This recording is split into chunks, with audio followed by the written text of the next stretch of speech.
Bismillahirrahmanirrahim. Assalamualaikum warahmatullahi wabarakatuh.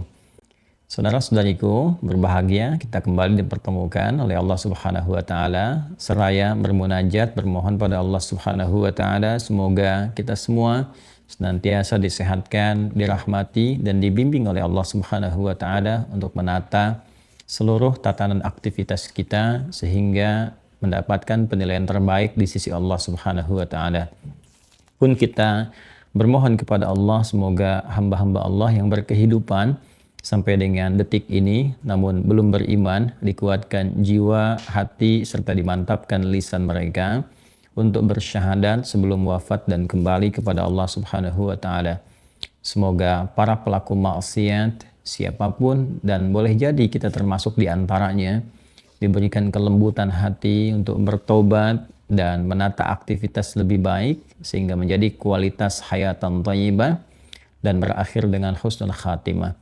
Karena itu mari kita berikhtiar dengan bersama meningkatkan amal saleh, menguatkan dengan tatanan ilmu yang kokoh dan alhamdulillah bersyukur kepada Allah kita telah mengawali itu semua. Semoga dinilai sebagai amal yang diikhlaskan oleh Allah Subhanahu wa taala dengan membahas topik-topik seputar akidah yang diharapkan dapat menguatkan simpul keimanan kita terikat dengan kuat di dalam jiwa kita sehingga melahirkan satu dampak keyakinan tanpa sedikit pun ada keraguan dan dengan itu diharapkan dapat terlahir amal-amal saleh, perbuatan-perbuatan mulia yang diridhai oleh Allah Subhanahu wa taala.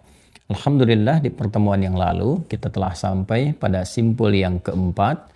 Dan hari ini kita berencana untuk menyempurnakan pembahasan itu.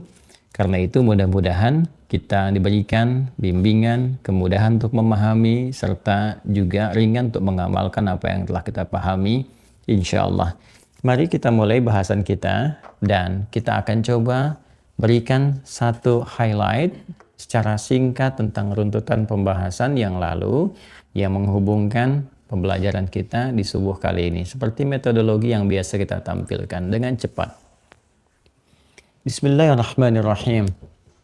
Pembahasan tentang rukun iman yang menyulam pondasi keimanan kita sehingga kokoh mengakar di dalam jiwa dan melahirkan titian amal saleh sebagai bangunan-bangunan amal terbaik untuk menghadap kepada Allah Subhanahu wa taala.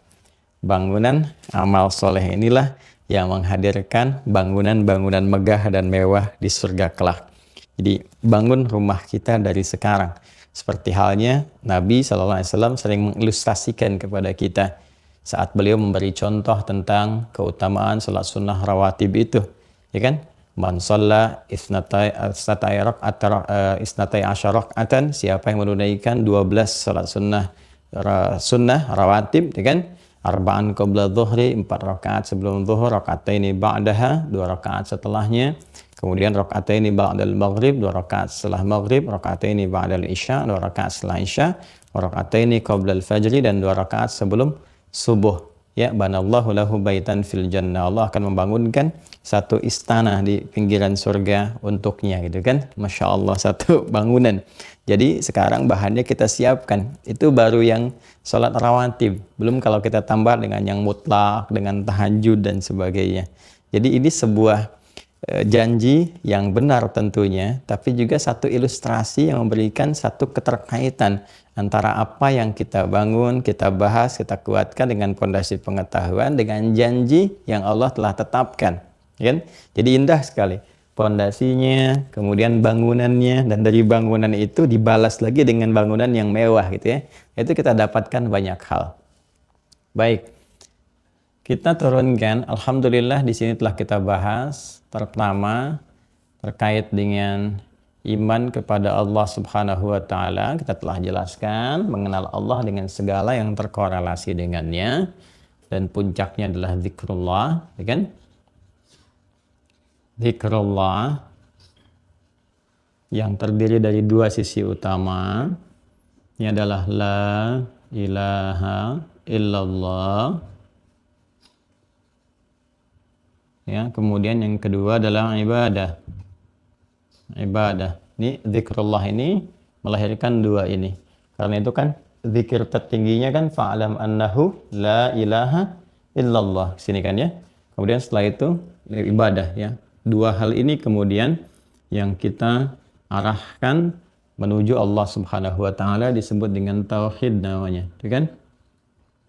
Karena itu sering kita dengar mentauhidkan Allah, mengarahkan segala hal demi menuju kepada yang ahad ya. Kemudian support untuk memaksimalkan zikrullah ini, outputnya, goalnya dari pembelajaran iman kepada Allah itu ya, Allah menugaskan malaikat-malaikat tertentu yang telah kita terangkan dengan tuntas ya untuk mensupport misi kita dalam rangka beribadah kepada Allah Subhanahu wa taala, meningkatkan zikrullah, mengokohkan la ilaha illallah dalam diri kita sampai kita berpulang ya, sebagai khalifah di muka bumi ini. Karena itulah kemudian kita diminta meningkatkan takwa. Takwa itu kan puncak dari ini ya.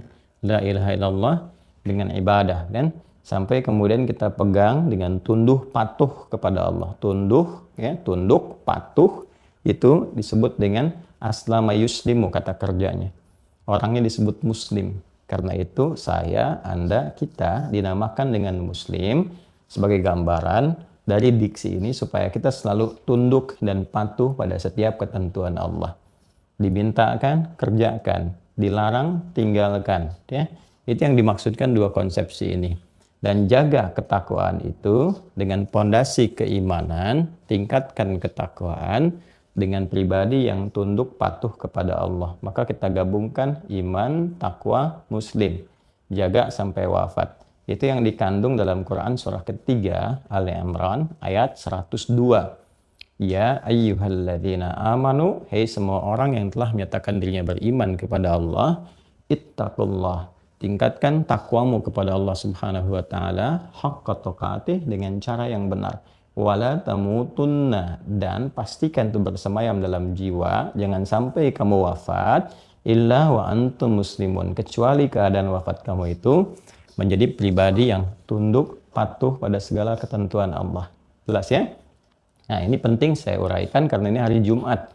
Biasanya dalam setiap kesempatan Jumat, khususnya di tausiah khutbah Jumat, itu menyertai tausiah pesan-pesan singkat yang disampaikan oleh khatib sebagaimana dicontohkan oleh Rasulullah SAW. Jadi supportnya malaikat sudah kita bahas ya. Baik, kemudian yang ketiga, panduan kita dalam rangka meningkatkan zikrullah, ibadah, menguatkan pondasi iman, dan mengetahui support malaikat siapa saja, bagaimana, termasuk kontraknya yang kemarin telah kita bahas ya, iblis dan turunannya, setan dan asal-usulnya, cara kerjanya, sampai dengan akhir tragisnya, maka semua didapatkan lewat kitab ya. Menunjuk pesan disebutkan kitab pada susunannya yang sempurna. Maksudnya Allah menurunkan satu kumpulan firman yang sangat sempurna susunannya. Tidak ada celahnya, tidak ada aibnya, tidak ada cacatnya, dan di dalamnya berisi petunjuk-petunjuk berkehidupan, pedoman-pedoman yang mengarahkan kita pada kemuliaan, termasuk mengimplementasikan tugas utama ini. Dan kesempurnaannya didapatkan pada firman-Nya yang disebut dengan Al-Quran. Intinya membawa hudan dalam kehidupan. Ini yang kita tegaskan di Quran surah kedua Al-Baqarah di ayat 185 itu. Syahrul Ramadan alladzi unzila fihi al-Quran hudan linnas. Di bulan mulia yang kita berpuasa yaitu Ramadan itu, itulah saatnya Allah menurunkan Al-Quran sebagai petunjuk berkehidupan, pedoman hidup bagi seluruh manusia yang mengonfirmasi kebenaran risalah-risalah sebelumnya sekaligus menyempurnakannya dan secara komprehensif serta holistik menjangkau seluruh umat sampai kehidupan berakhir. Ini telah kita uraikan di pertemuan yang lalu. Silahkan teman-teman direview ya, dicek, dan bila berkenan ingin belajar dari awal, saya sering ungkapkan silahkan melalui YouTube-nya Mira. Ya, dari awal sampai akhir kita tayangkan satu sehingga memberikan gambaran pelajaran yang berkelanjutan secara bertahap. Ya, kalau ingin lebih khusus lagi, silakan terhubung nanti ya dengan keluarga besar Mira mendaftar seperti disampaikan oleh admin kita, nanti masuk ke sistem, di sistem itu nanti bisa berinteraksi, menjawab pertanyaan, menajamkan pemahaman, dan meningkatkan kualitas keilmuan. Ya. Nah, untuk bisa mengetahui dengan maksimal semua hal yang terkait dengan ini, kemarin saya tegaskan, maka simpul yang keempat langsung disebutkan oleh Al-Quran. Allah Subhanahu wa Ta'ala kemudian menugaskan ya hamba-hamba tertentu yang dipilih untuk membawa risalah. Dengan risalah itu diharapkan memberikan satu gambaran pencerahan kepada kita sekaligus penjelas tentang ketentuan-ketentuan di dalam pedoman berkehidupan ini. Risalah, jika kita ingin katakan pembawanya, maka disebut dengan Rasul namanya. Ya. Nah, di pertemuan yang lalu kita telah menerangkan pembuka bahasan awal tentang Rasul yang dimaksudkan. 1, 2, 3, dan 4. 4 simpul dari rukun iman ini setidaknya digambarkan secara penting, ya kan? Esensinya di Quran surah kedua Al-Baqarah di ayat 285 itu. Kemarin sudah saya terangkan dari kata amana, yu'minu, ya, ataupun jamaknya amanu, yu'minun sampai ke al-mu'minun, kan? Kemudian Allah berfirman di sini yang telah kita bacakan juga di kesempatan kemarin, amanar rasulu bima unzila ilaihi mir rabbih wal mu'minun kullun amana billahi wa malaikatihi wa kutubihi wa rasulih, kan? Kita dapatkan bagian yang keempat ini, Rasul jamaknya rusul.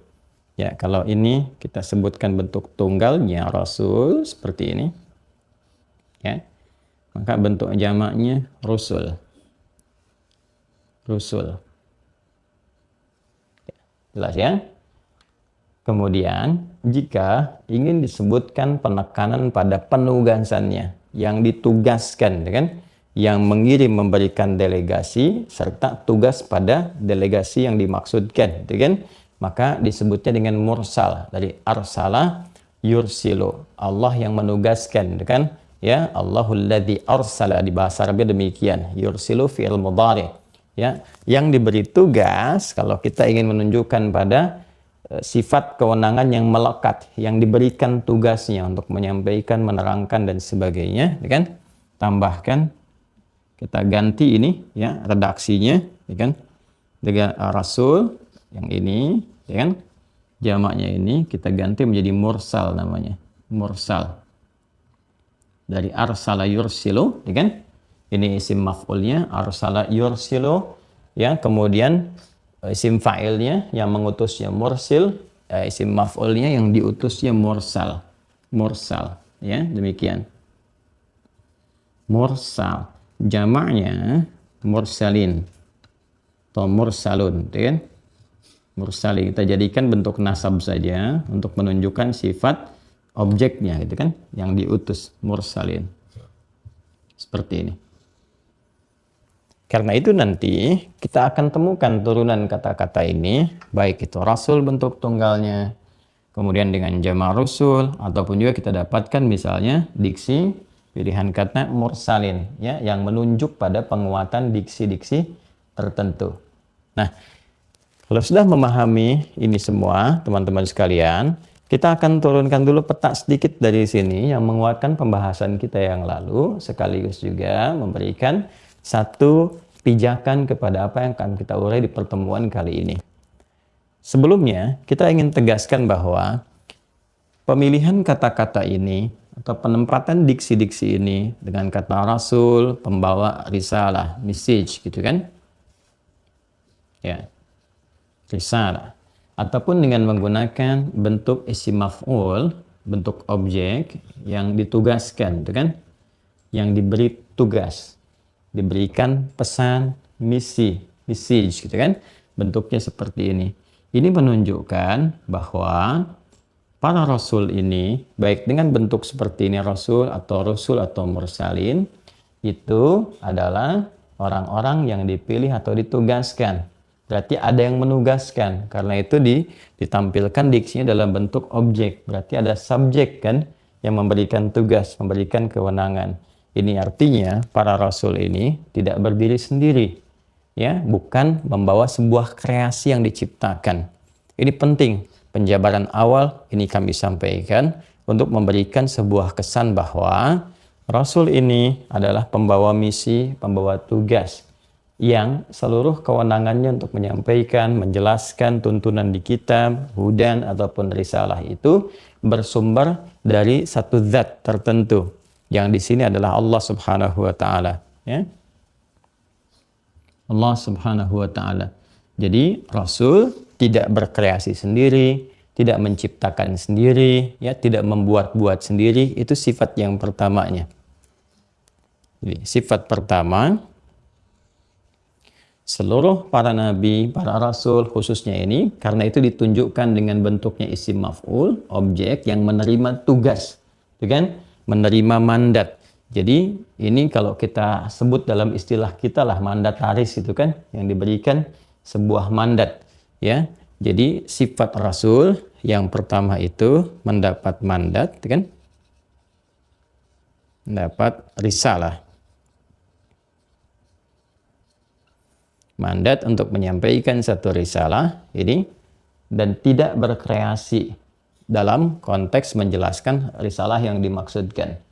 Ini penting kita sampaikan karena itu segala yang diutarakan dengan sifat kerasulannya, ya, berupa penjelasan-penjelasan terkait kitab, dengan petunjuk-petunjuk berkehidupan, pada hakikatnya dibimbing oleh Allah Subhanahu wa taala. Kita langsung arahkan ke sini saja, ya. Bukan berdiri sendiri berdasarkan keinginan dari pribadinya, ya. Jadi kalau kita katakan keinginan kuat yang bersumber dari jiwa, satu keinginan kuat itu disebut dengan hawa namanya. Hawa, ya kan?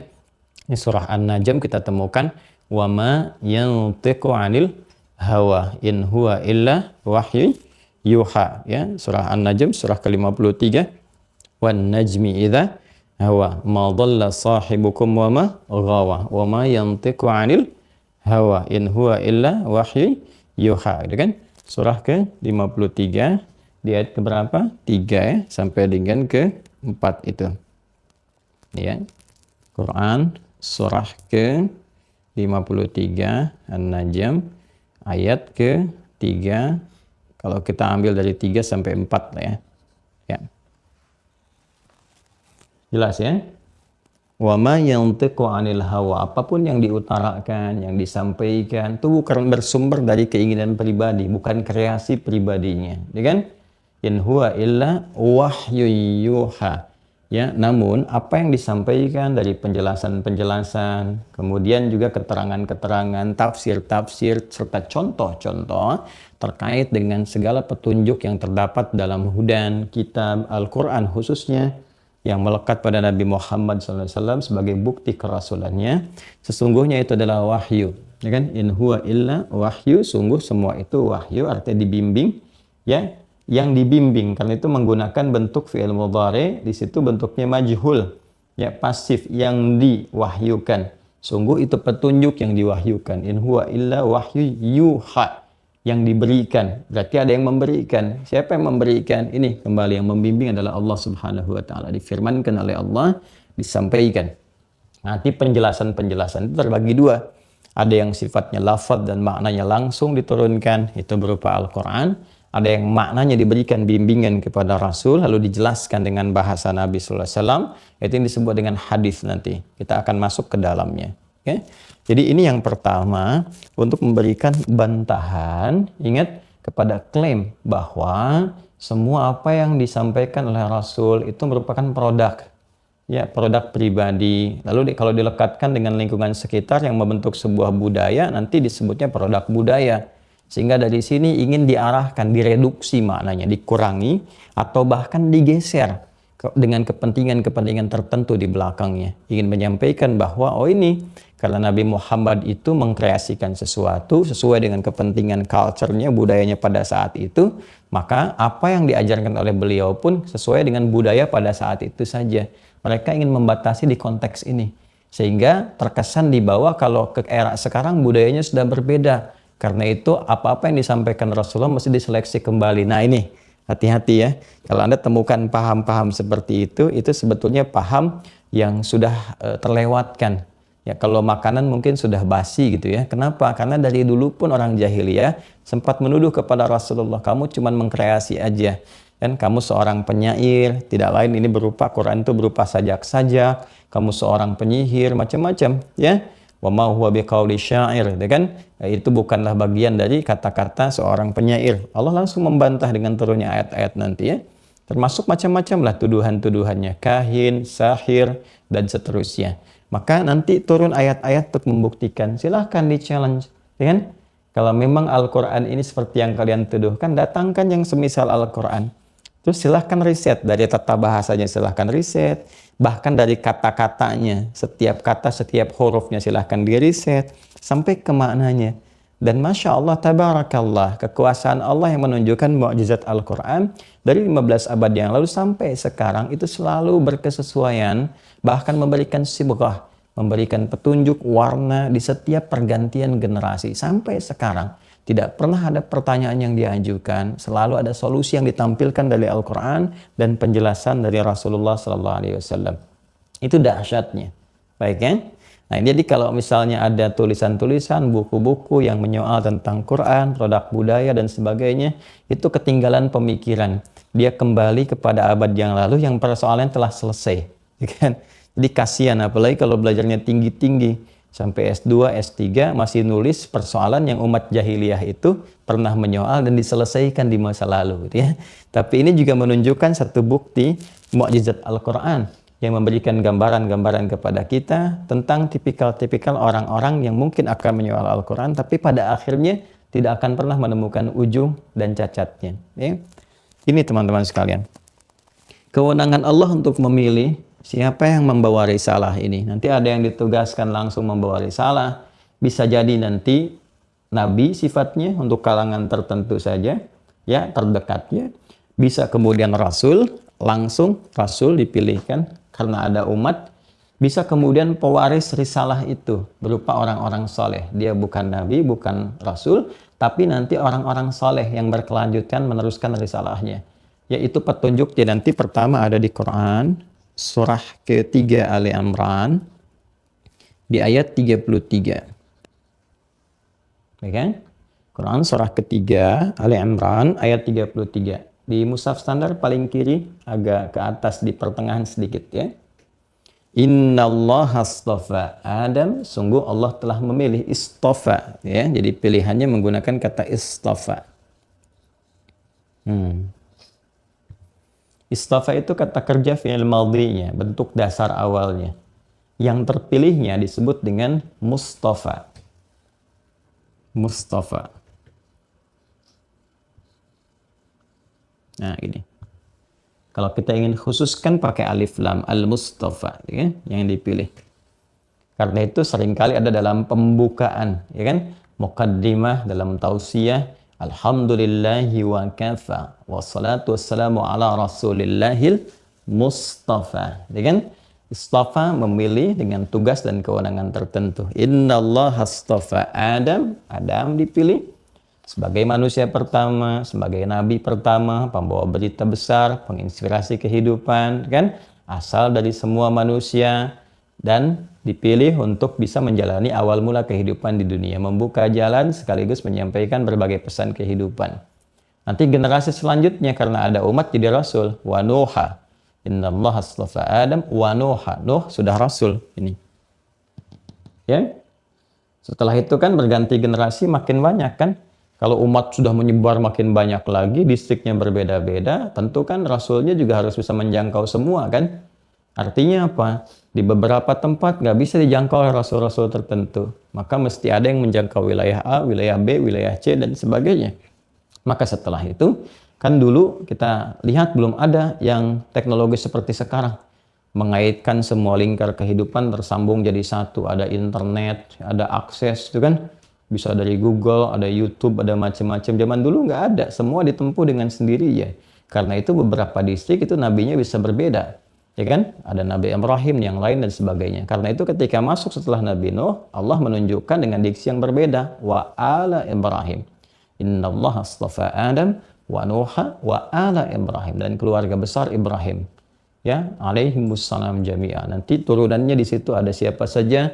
Garis kanannya misalnya ditemukan Nabi Ismail, kan, alaihissalam, sampai ke Nabi Muhammad SAW.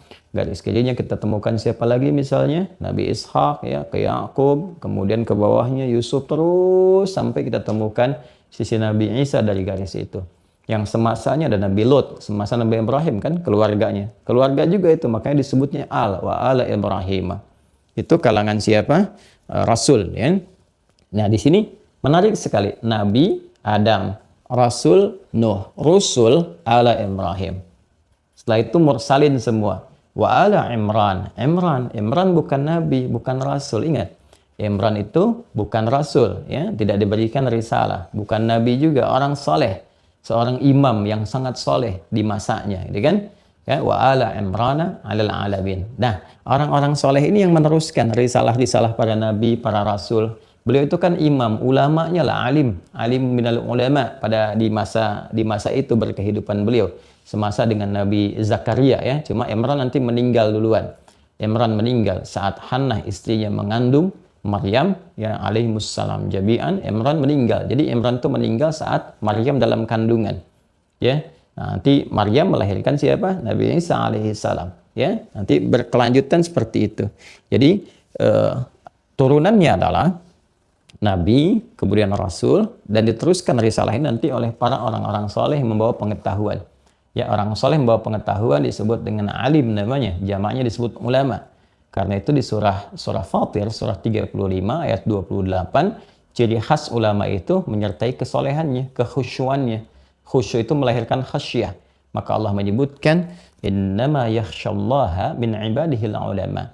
Ya, para ulama itu yang menguasai banyak pengetahuan, pintar, cerdas, bagus. Bukan sekedar itu, tapi juga memiliki sifat khasyah. Khasyah itu dilatih lewat khusyuk. Khusyuk itu dilatih lewat ibadah. Jadi ibadahnya pun kuat. Ibadahnya kuat, zikrullahnya dan sebagainya. Sehingga tampak dalam setiap tutur ada bimbingan, setiap tatap juga ada penyertaan. Semua dia ada kebaikan-kebaikan yang melekat. Nah, itu teman-teman sekalian. Nah, ini jadi risalah dijelaskan secara terperinci sekali, ya, disebutkan kemudian risalah, lalu disampaikan siapa yang memberikan tugasnya, kemudian dipilihnya seperti apa. Ya, dari sini diteruskan dulu, diteruskan. Nah, nanti setelah itu, teman-teman sekalian, diberikan gambaran kepada kita. Ini kedua, setelah ini jelas. Kedua, pendapat risalah. Apa esensi risalahnya? Kan? Esensi risalahnya, tugas yang dibawa oleh para rasul ini, gitu kan? Oleh para rasul. Esensinya apa? Kembali ke sini. Ya, karena setiap kita kan pada puncaknya ditugaskan untuk ibadah. Kembali yang saya uraikan, Quran surah ke-51. Jadi asalnya kan dari sini, Quran surah 51, ya kan?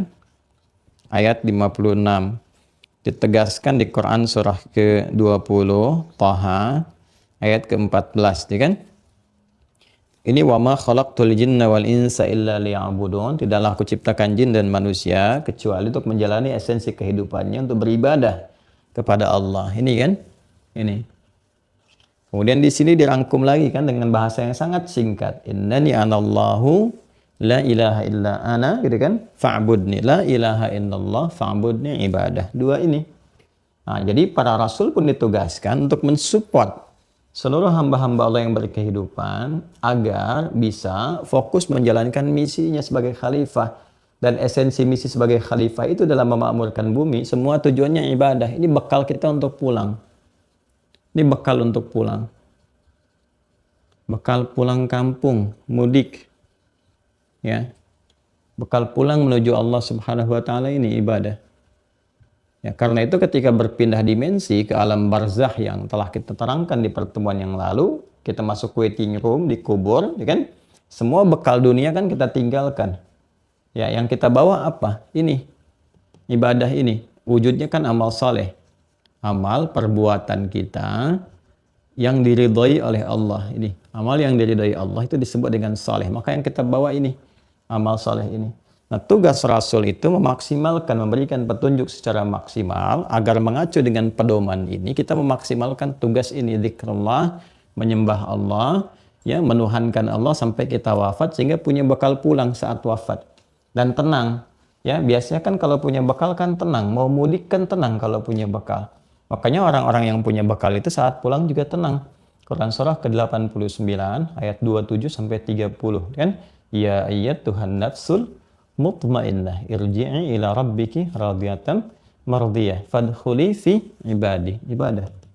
Ibadah itu kan orang yang meningkatkan ibadah, ya. Wadkhuli jannati, akhirnya mendapatkan rahmat Allah berupa surga. Ini esensinya, mengonfirmasi ini, tugas ini yang utama itu, maka kemarin telah kita selesaikan. Seperti Quran surah ke-21 Al-Anbiya ayat ke-25. Ini yang mengonfirmasi ini yang kemarin, gitu kan? Kemudian juga Quran surah ke-16 An-Nahl kemarin ayat 36, ya kan? Ani'budullaha wajtanibut taghut, ya kan? Supaya semua tugas-tugas Rasul itu mensupport ke sini. Nah, kemudian kita coba tampilkan dulu ya penguat-penguat supaya nanti kalau ada yang bertanya, mengklarifikasi, kita bisa menjawab, ya kan? Jadi kalau ada yang membuat sebuah statement itu Islam itu, Al-Quran itu produk budaya, gitu kan? Rasul mengkreasikan. Nah, cara jawabnya kita sudah bisa sampaikan. Kalau bingung, putar aja videonya. Nih jawabannya, gitu kan? Nanti kembalikan ke sini. Tapi saya memohon kepada teman-teman supaya bisa memahami alurnya sehingga bisa menjelaskan, minimal bisa menguatkan kepada diri kita sendiri. Kemudian selanjutnya teman-teman sekalian, yang ketiga, ini juga yang tidak kalah penting, ya, kita bisa fokus baik-baik. Mengapa Allah tidak langsung menerangkan sendiri, gitu kan? Kenapa harus mengutus Rasul, ya, untuk menjelaskan kepada kita dan seterusnya? Nah, kemarin sudah saya uraikan panjang lebar, sekarang kita pada penekanannya supaya mudah kita untuk menjawabnya. Ya, kenapa? Karena hikmah dengan diutusnya Rasul ini dapat mencontohkan secara total hal yang terkait dengan semua aktivitas manusia dalam rangka beribadah kepada Allah Subhanahu wa taala. Karena dimensi Allah itu dan sifatnya berbeda dengan manusia, ya kan? Maka tidak mungkin manusia dapat melihat, apalagi, gitu kan? Kemudian juga mengetahui contoh-contoh langsung praktek karena dimensinya berbeda. Ya, jangankan Allah, malaikat saja kita tidak mampu jadikan itu sebagai contoh untuk kita, ya, dalam rangka berkehidupan untuk beribadah kepada Allah. Kalau inspirasi mungkin malaikat banyak bertasbih menginspirasi kita untuk banyak bertasbih, ya kan? Malaikat banyak kemudian bertahmid menginspirasi kita untuk banyak bertahmid, itu mungkin. Tapi kalau contoh langsung berkehidupan, bermuamalah dan menjadikan muamalah itu sebagai bagian dari ibadah kita kepada Allah, kita nggak akan mungkin bisa melakukan itu. Kenapa? Karena materinya berbeda. Materi penciptaan malaikat dari nur, cahaya, kita dari tin, saripati tanah, nggak bersatu di situ. Sifat karakter malaikat takwa saja, baik kecenderungannya, dan tupoksinya itu aja, nggak pernah punya kreasi. Sedangkan kita berbeda, kita punya fujur, dorongannya kepada keinginan yang kuat, makanya ada kecenderungan untuk berpasangan, menikah, untuk makan dan sebagainya. Ya, sedangkan malaikat tidak makan, tidak minum, gitu kan? Kemudian juga tidak berpasangan. Bisa dalilnya dibuka di Quran, misalnya surah ke-51 Adz-Dzariyat dari ayat 24 sampai 30 itu. Hal ataka haditsu dhaifi Ibrahim al-mukramin idh dakhalu alaihi faqalu salama qala salam qaumun munkarun, ya kan? Faragha ila ahlihi faja'a bi'ijlin samin faqarrabahu ilaihim qala ala ta'kulun. Tuh. Ya, ketika tamu-tamu yang mulia itu yang hendak datang ke tempat Nabi Lut, ya, alaihi salam, mampir dulu ke tempat Nabi Ibrahim, dihidangkan makanan oleh Nabi Ibrahim, dan di sini ada hikmah, kan? Begitu dihidangkan makanan, kok nggak makan? Ya, ditanya ala ta'kulun, kok nggak dimakan? Ya, malaikat nggak makan. Ternyata diketahui bahwa itu adalah malaikat. Qalu la takhaf basyaruhu bi ghulamin alim. Ya, maka mereka berkata, jangan takut, kami malaikat yang ditugaskan sekarang sedang menyamar datang dalam rupa-rupa tertentu yang Allah kehendaki. Kan, maka diberikan kabar gembira karena kemuliaan Nabi Ibrahim bahwa beliau akan mendapati seorang anak dikaruniai oleh Allah Subhanahu wa taala. Nanti lahir gulamun alim. Gulamun alim itu ke Nabi Ishak. Kalau Nabi Ismail gulamun halim, Ya, indah sekali diksinya, nanti menunjukkan kepada karakter tertentu. Jadi Anda bayangkan, malaikat saja tidak bisa dijadikan sebagai satu contoh khusus ya untuk berkehidupan dalam rangka ibadah, konteksnya menjadi khalifah, menata kehidupan dunia. Kan saya sering katakan, nggak bisa dibayangkan, nggak bisa dibayangkan. Jadi kita nggak bisa katakan, coba bayangkan. Ya. Nggak bisa dibayangkan kalau malaikat jadi contoh, karena nggak ada hasrat, nggak bisa bangun bangunan, zikir aja. Ya, jadi nggak akan muncul. Ya seperti kreasi sekarang, taklim lewat online, nggak akan kepikiran sama malaikat. Malaikat Jibril terlalu sibuk untuk bisa punya akun YouTube sendiri gitu kan. Dan malaikat-malaikat yang lainnya. Jadi nggak akan punya kreasi, nggak ada pernikahan, nggak ada kekeluargaan, dan sebagainya. Karena itu yang paling cocok diutus kalangan Rasul dari kalangan siapa yang dimensinya sama. Sama-sama manusia, sama-sama makan, sama-sama minum, sama-sama ke pasar, dan sebagainya. Sehingga bisa kelihatan dari bangun tidur sampai tidur lagi. Ya, bagaimana bisa mencontohkan tentang tidur? Bahkan Allah sendiri pun tidak tidur, tidak ngantuk, apalagi tidur, kan? Dan maha tinggi, dimensi berbeda. Jadi di sini hikmahnya kenapa Allah kemudian mengutus dari kalangan kita sendiri, dari kalangan manusia yang berkehidupan, kan? Salah satu hikmahnya untuk memudahkan. Ini kalau ditanya nanti, dan menyelaraskan. Menyelaraskan. Ya kan? Fungsi ibadah, ya kan? Dalam kehidupan manusia. Ya. Lebih demikian ya. Jadi supaya selaras dengan kebutuhan manusia, keteladanannya bisa tampak, terlihat, dan semua aktivitas dari bangun tidur sampai tidur lagi bisa kelihatan. Ya, karena itu cuman dari kalangan manusia sendiri yang punya kebiasaan yang sama, kan punya rasa yang sama. Karena itu ditegaskan nanti di Quran surah ke-25 Al-Furqan di ayat yang ke-20. Ya. Perhatikan kalimatnya, wa ma arsalna qablaka minal mursalin. Ini yang ditunjukkan. Tadi kan saya sudah terangkan perbedaan antara ketika disebutkan bentuk rasul, dengan jamaknya rusul, dengan menggunakan kata mursalin. Ya, di sini sangat, Masya Allah, luar biasa Al-Quran itu. Diksinya sangat tepat sekali. Ini digunakan kata mursalin. Wa ma arsalna, tu arsala yursilu, wa ma arsalna qablaka, kan minal mursalin, tidaklah kami mengutus. Ya kan? Rasul-rasul sebelum kamu Muhammad SAW. Jadi Nabi pun diberi penegasan. Sebelum kamu juga Rasul yang berdakwah di lingkungan manusia, itu bukan malaikat. Kan? Bukan kalangan dari jin, tapi dari kalangan kamu juga. Ya, illa annahum la ya'kuluna ta'ama wa yamshuna fil aswaq. Ya, sama saja Rasul sebelum kamu juga Muhammad SAW, ya kan? Dikonfirmasi oleh Allah dari sifatnya sama-sama manusia. Makan juga, minum juga, dan mereka juga ya beraktivitas ke pasar dan sebagainya. Jadi aktivitas kemanusiaan ada contoh di dalamnya supaya diberikan contoh yang komprehensif. Nah, setelah itu yang keempatnya, konfirmasi dulu ya. Semua risalah yang diturunkan kepada setiap rasul itu memiliki satu kesamaan. Ingat ya, kesamaan. Dalam bab akidah, memiliki akidah yang sama. Akidah yang sama. Sama persis. Dari semua rasul. Ingat, kalau kita sebutkan rasul, ini saya sudah sampaikan tadi, kembali mengacu ke sini, Quran surah ketiga Ali Imran ayat 33, ada nabi, ada rasul, ya kan? Kemudian menjadi rusul, mursalin, sampai nanti keturunan para ulama atau orang soleh yang mewarisinya, ya kan? Nah, perhatikan baik-baik teman-teman sekalian, rasul yang pertama kan Nabi Nuh alaihissalam. Nabi Adam itu kan nabi, ya, bukan rasul karena belum ada umat. Dari sejak Nabi Nuh diberikan risalah sampai ke Nabi Muhammad SAW itu membawa akidah yang sama, ya, keimanan yang sama, fungsi yang sama. Apa itu? La ilaha illallah. Dan tugas para rasul mensupport ini supaya seluruh hamba, ya, kemudian masyarakat ataupun umat yang ada di sekitarannya yang ditugaskan rasul untuk mengajak itu semua fokus menyembah Allah Subhanahu wa taala. Maka dikonfirmasi ini di Quran surah keempat An-Nisa ayat 163 sampai 165. Ya kan? Ini konfirmasinya. Dan ini bisa dilacak nanti ya. Bisa kita komparasikan. Ya, kita bisa lihat di kitab-kitab lain, lalu kita bandingkan mana yang paling berkesesuaian. Nanti kalau sudah masuk ke detil-detil ya, diskusi komparasi, nanti kita akan ada komparasi, kita lihat ya. Nanti kita akan bandingkan antar nas dulu, mana yang kira-kira paling kita bisa pahami dengan baik. Ini yang menjelaskan tentang Rasul satu-satu dibahas. Ya, ini sifat Rasul begini, di kitab ini bagaimana, di sini bagaimana. Nanti kita akan temukan secara nas kualitasnya bagaimana, gitu kan?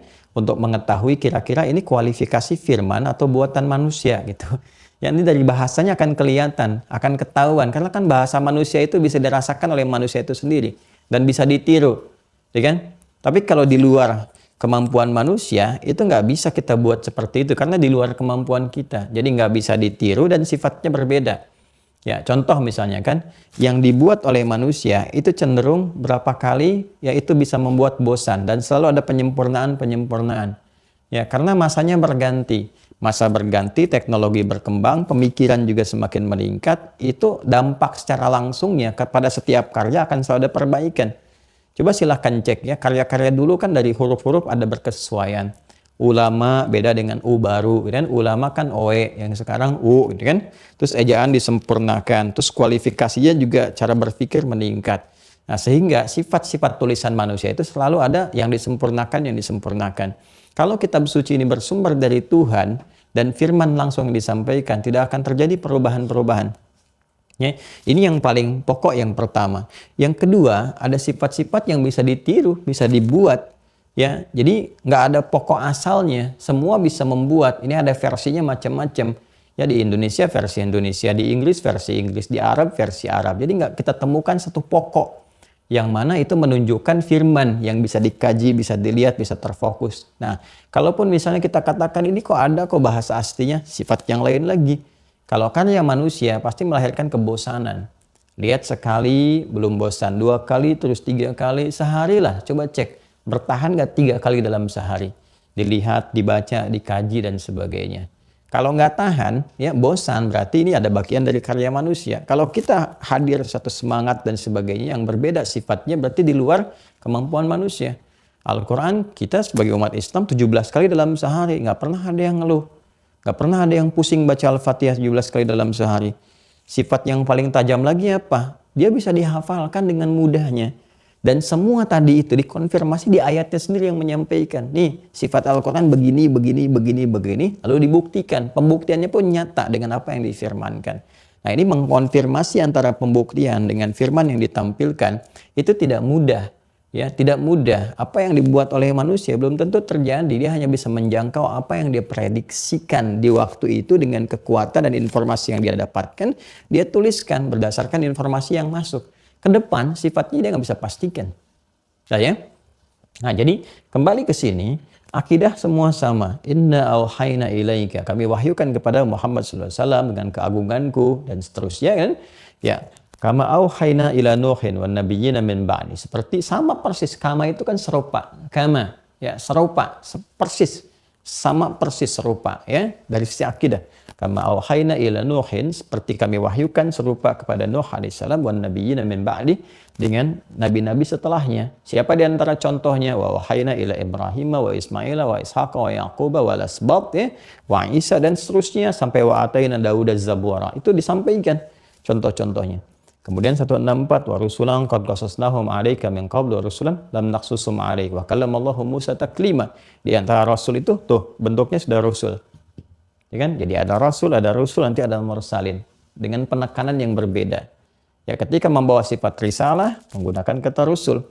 Ya, ketika membawa objek-objek yang harus disampaikan dan contoh-contoh kehidupan pakai mursal. Ya, itu indahnya diksi Al-Quran. Kalau kita ngaji itu ke bahasa-bahasa Quran, dalamin itu, kita temukan, oh nggak ada, ini bukan bahasa manusia ini. Ini firman dan bukan makhluk sifatnya. Kembali ke sini teman-teman sekalian. Jadi akidahnya sama, nanti yang berbeda untuk memberikan satu hikmah, penyesuaian dan kemudahan dalam bimbingan yang menjelaskan fungsi kitab atau hudan ini, syariatnya nanti. Seperti kemarin saya terangkan. Ini kita pendalaman sedikit ya teman-teman sekalian. Di sini syariat. Ya. Syariah. Ya. Konsepsinya ini, kemudian bentuk sifatnya disebut dengan syir'ah. Yang ini melahirkan kurikulum kehidupan disebut dengan minhaj. Ya, minhaj. Kan? Kayak ada kitab Minhajul Muslim gitu kan? Minhaj. Ini jadi kurikulum kehidupan sudah tertata di kurikulum untuk dibawa. Pedoman tataannya disebut dengan ini, ya kan? Hudan. Kemudian susunan sempurnanya kitab. Nah, ini di situ ada manhaj berkehidupan, kurikulum kehidupan. Makanya yang kita keluarkan, kita gali dari Al-Qur'an itu kurikulum hidupnya, turunkan sesuai dengan apa yang akan kita jalani, ya. Syir'ah ini syariatnya. Ini ada di Quran, dikonfirmasi di Quran. Surah kelima Al-Maidah di ayat ke-48 itu yang kemarin saya sampaikan.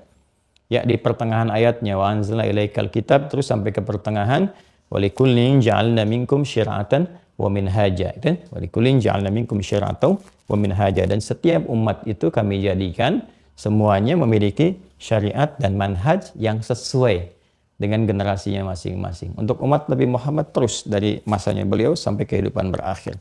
Nah, kemarin kita sampai sini kan. Jadi semua serupa. Jadi apa akidahnya Nabi Adam? Islam. Apa akidahnya Nabi Nuh? Islam. Apa akidah Nabi Ibrahim? Islam. Sampai ke Nabi Isa, gitu kan? Nabi Isa alaihissalam, Isa bin Maryam, Yesus Al-Masih, sama juga Islam. Cuma syariatnya yang berbeda, gitu kan? Nanti saat masuk ke nabi-nabi spesifik dalam pembahasan yang lain, kita akan gali apa yang dimaksud ini, apa yang dimaksud itu, dan sebagainya. Nanti ada semua. Ya, semacam di Al-Quran juga nanti ada turunan-turunan pembahasan tentang detil-detil yang terkait dengan nabi yang menjadi isu berkelanjutan. Menjadi isu berkelanjutan. Nanti kita akan bahas. Seperti pemahaman misalnya wa ayyadnahu biruhil kudus, gitu kan? Itu ada di Quran surah kedua Al-Baqarah ayat 87. Ya, Nabi Isa dikuatkan dengan Roh Kudus. Apa yang dimaksud Roh Kudus di situ? Ada penjelasannya.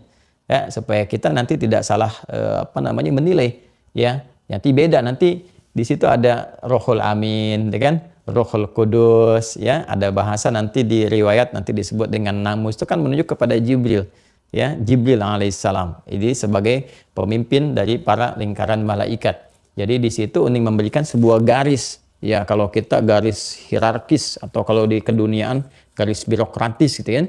Di turunnya wahyu itu bersumber dari Allah Subhanahu wa taala. Allah menyampaikan Allah lewat malaikat, malaikat yang diutus disebut dengan Jibril, ya kan? Gabriel, kan? Nanti ini baru ke para rasul. Nah, seperti ini. Nah, ini pemimpin para malaikat yang ditugaskan juga oleh Allah untuk meniupkan roh dan sebagainya. Ini gelarnya roh. Ya, disebut juga Ruhul Amin. Nazala bihi Ruhul Amin, kan? Allah Subhanahu wa taala menurunkan Al-Qur'an lewat malaikat Jibril yang sangat dipercaya, pemimpin para malaikat. Pemimpinnya disebut dengan Roh, kemudian yang sangat dipercaya Al-Amin.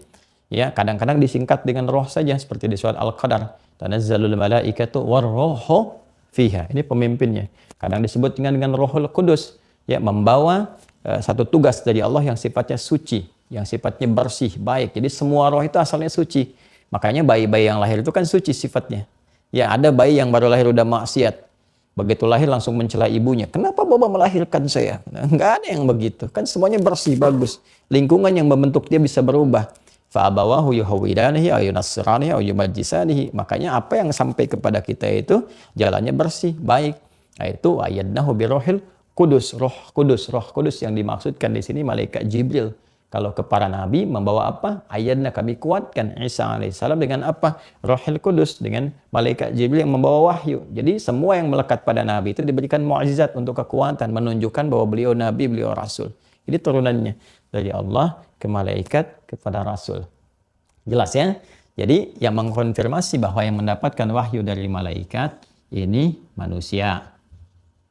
Ini kan? Kemudian tugasnya disebut apa namanya? Rasul, ya kan? Jamaknya rusul. Ini manusia, yang ini malaikat. Nah, yang ini Allah sebagai Tuhan, sebagai Rabb. Itu. Ya, jadi ini susunannya.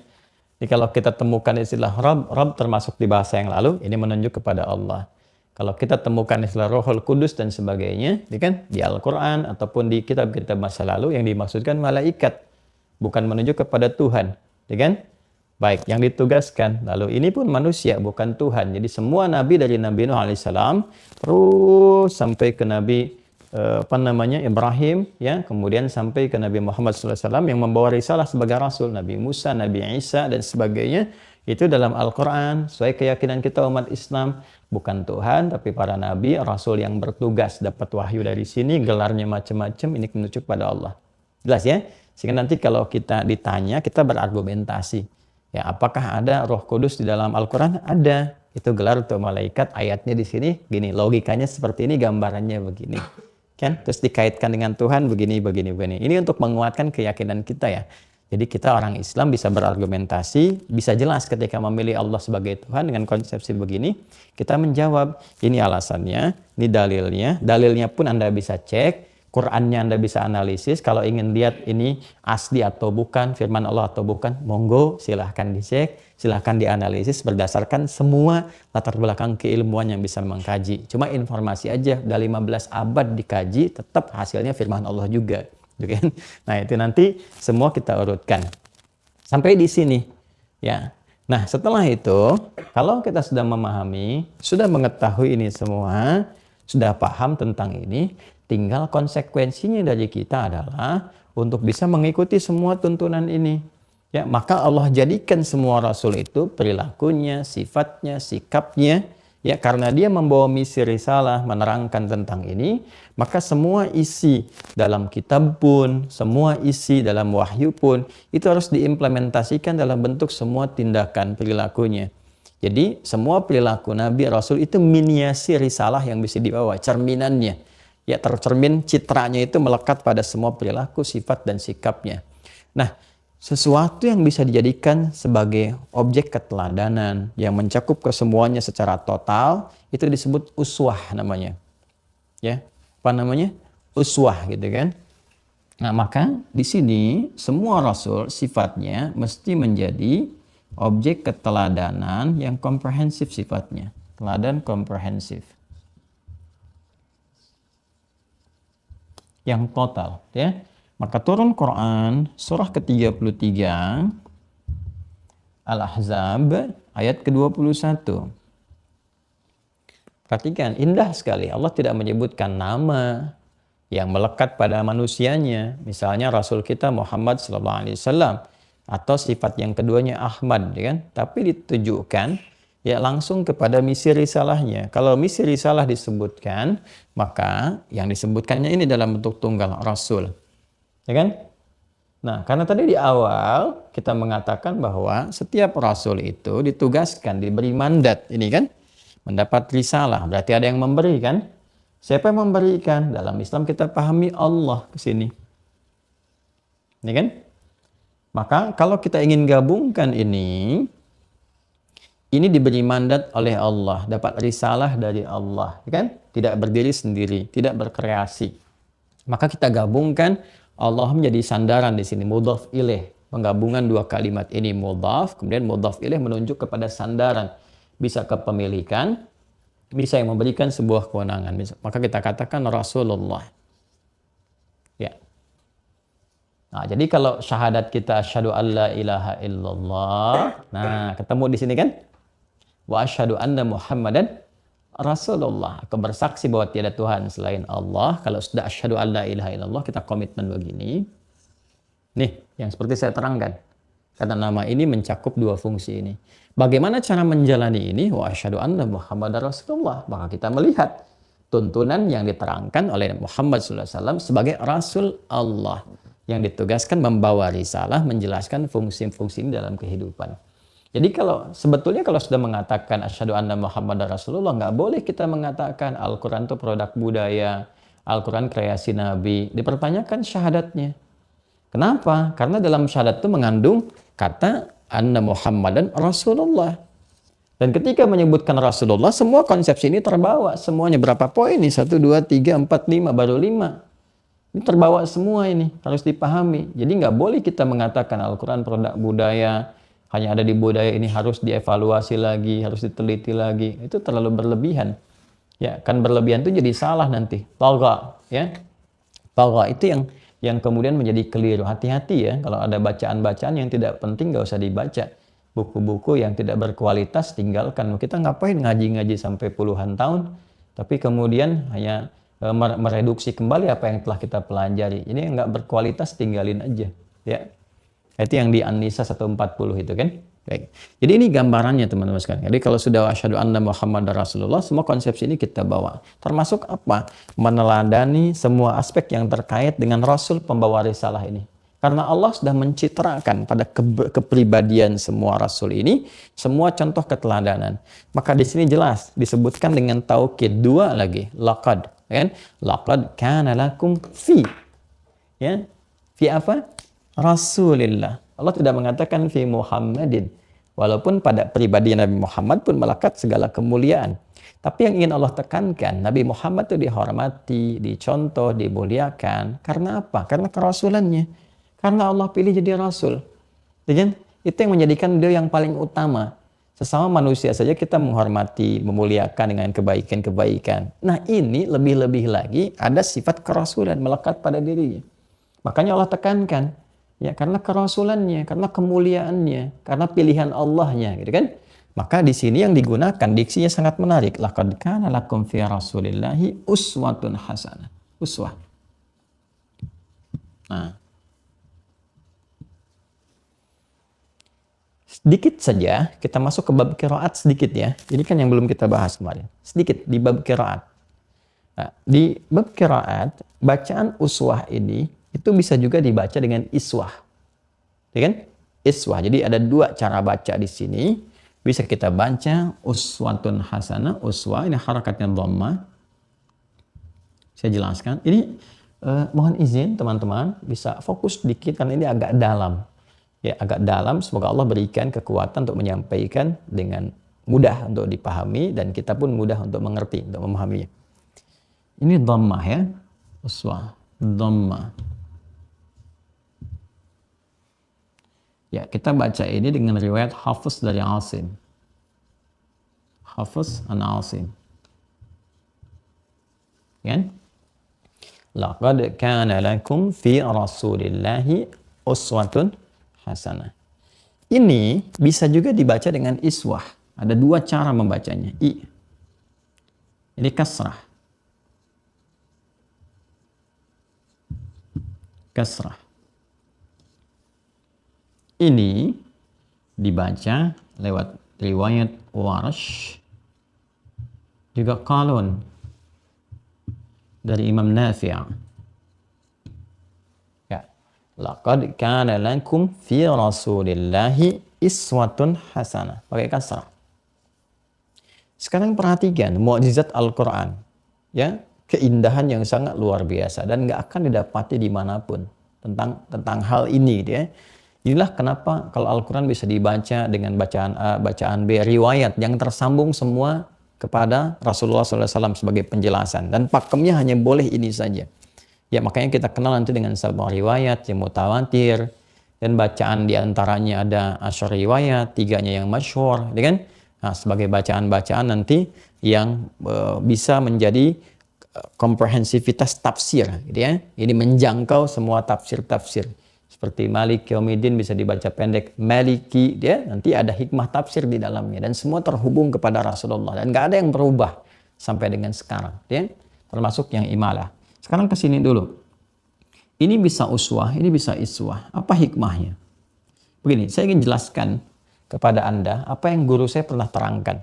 Ya, jadi kita share. Saya tidak mengatakan saya bisa ini, bisa itu, tidak. Saya selalu menisbatkan guru kami mengajarkan ini. Ya, perhatikan baik-baik. Kalau kita masuk ke jurusan bahasa, kita mendalami tentang ini, kita temukan harokat pun ada maknanya.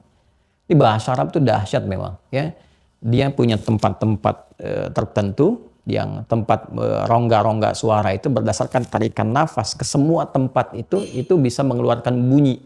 Tempatnya huruf disebut dengan makharijul huruf. Ya, itu cuma di bahasa Arab. Dari mulai bersamaan dengan edaran nafas keluar itu. Kita katakan makharijul huruf. Ada yang harful hawa di sini, hamzah dengan ha atau alif dengan ha. Naik ke atas sampai ke halak di sini ada, kemudian ain, ada ha di tengah-tengah terus sampai keluar di bibir. Mim, waw dengan ba gitu kan. Itu semuanya keluar. Dan uniknya ada sifat huruf, karakter yang beda-beda. Walaupun tempatnya sama di sini, ha dengan ain itu beda sifat, beda karakter. Kayak Anda keluar dari pintu di rumah ada 3 orang kan jalannya beda-beda. Tempat keluar disebut makhraj. pintu tempat keluar makhraj. Anda keluar dari situ 3 orang, ayah, ibu, anak keluar. Cuman kan jalannya beda-beda. Nah, jalan gaya itu karakter sifat namanya. Sifatnya bisa beda. Itu di bahasa Arab. Termasuk nanti harakat itu ada maknanya. Perhatikan baik-baik. Dhamma itu sesuatu yang mengumpul, menunjuk makna banyak, terkumpul. Indhamma yang dhammu, sesuatu yang banyak, terkumpul. Ya, karena itu kalau kita ingin menunjuk makna banyak di bahasa Arab itu selalu lekat dengan u. Ya ayyuhalladzina amanu. Ya kan? Kalau kita ingin munculkan dhammah besarnya itu pakai wawu. Makanya kan ini wawu kecil nih. Ini tuh di atas itu. Kalau kita ingin besarkan begini pakai wawu kan?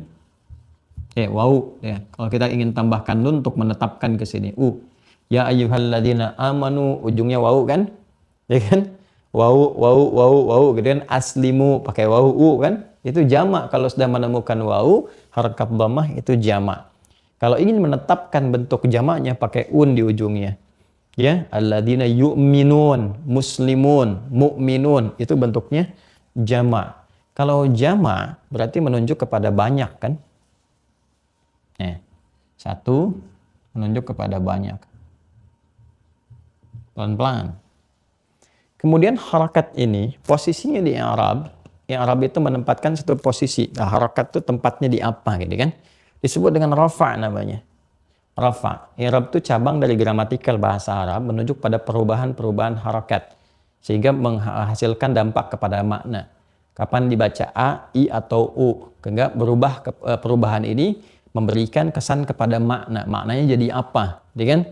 Kalau kita ingin katakan misalnya syakara Muhammadun aliyan.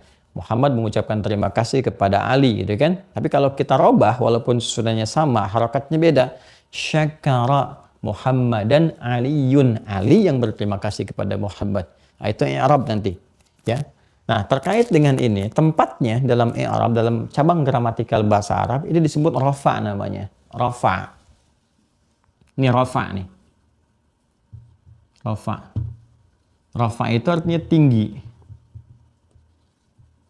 Nah, biasanya kalau di awal kalimat, harakatnya dhammah. Al-masjidu kabiran. Maka di i'rab nanti kita belajar ada mubtada khabar. Al-masjidu mubtada'un marfu'un wa alamat raf'ihi dhammatun zahiratun fi akhirih li'annahu ismun mufradun, misalnya kan munsharifun wa tanwinuhu mahdhufun dukhulil alifi wal lami alaihi, gitu kan. Nah, ini mubtada terletak di awal kalimat, alamatnya rafa, kemudian tandanya dhammah, ya, kemudian di dhammah di akhirnya karena dia itu bentuknya tunggal dan hilang tanwinnya karena ada alif lam. Misal contoh demikian. Ini singkatnya rafa itu tinggi. Sedangkan kasrah di bawah nih, saya jelaskan dulu ya.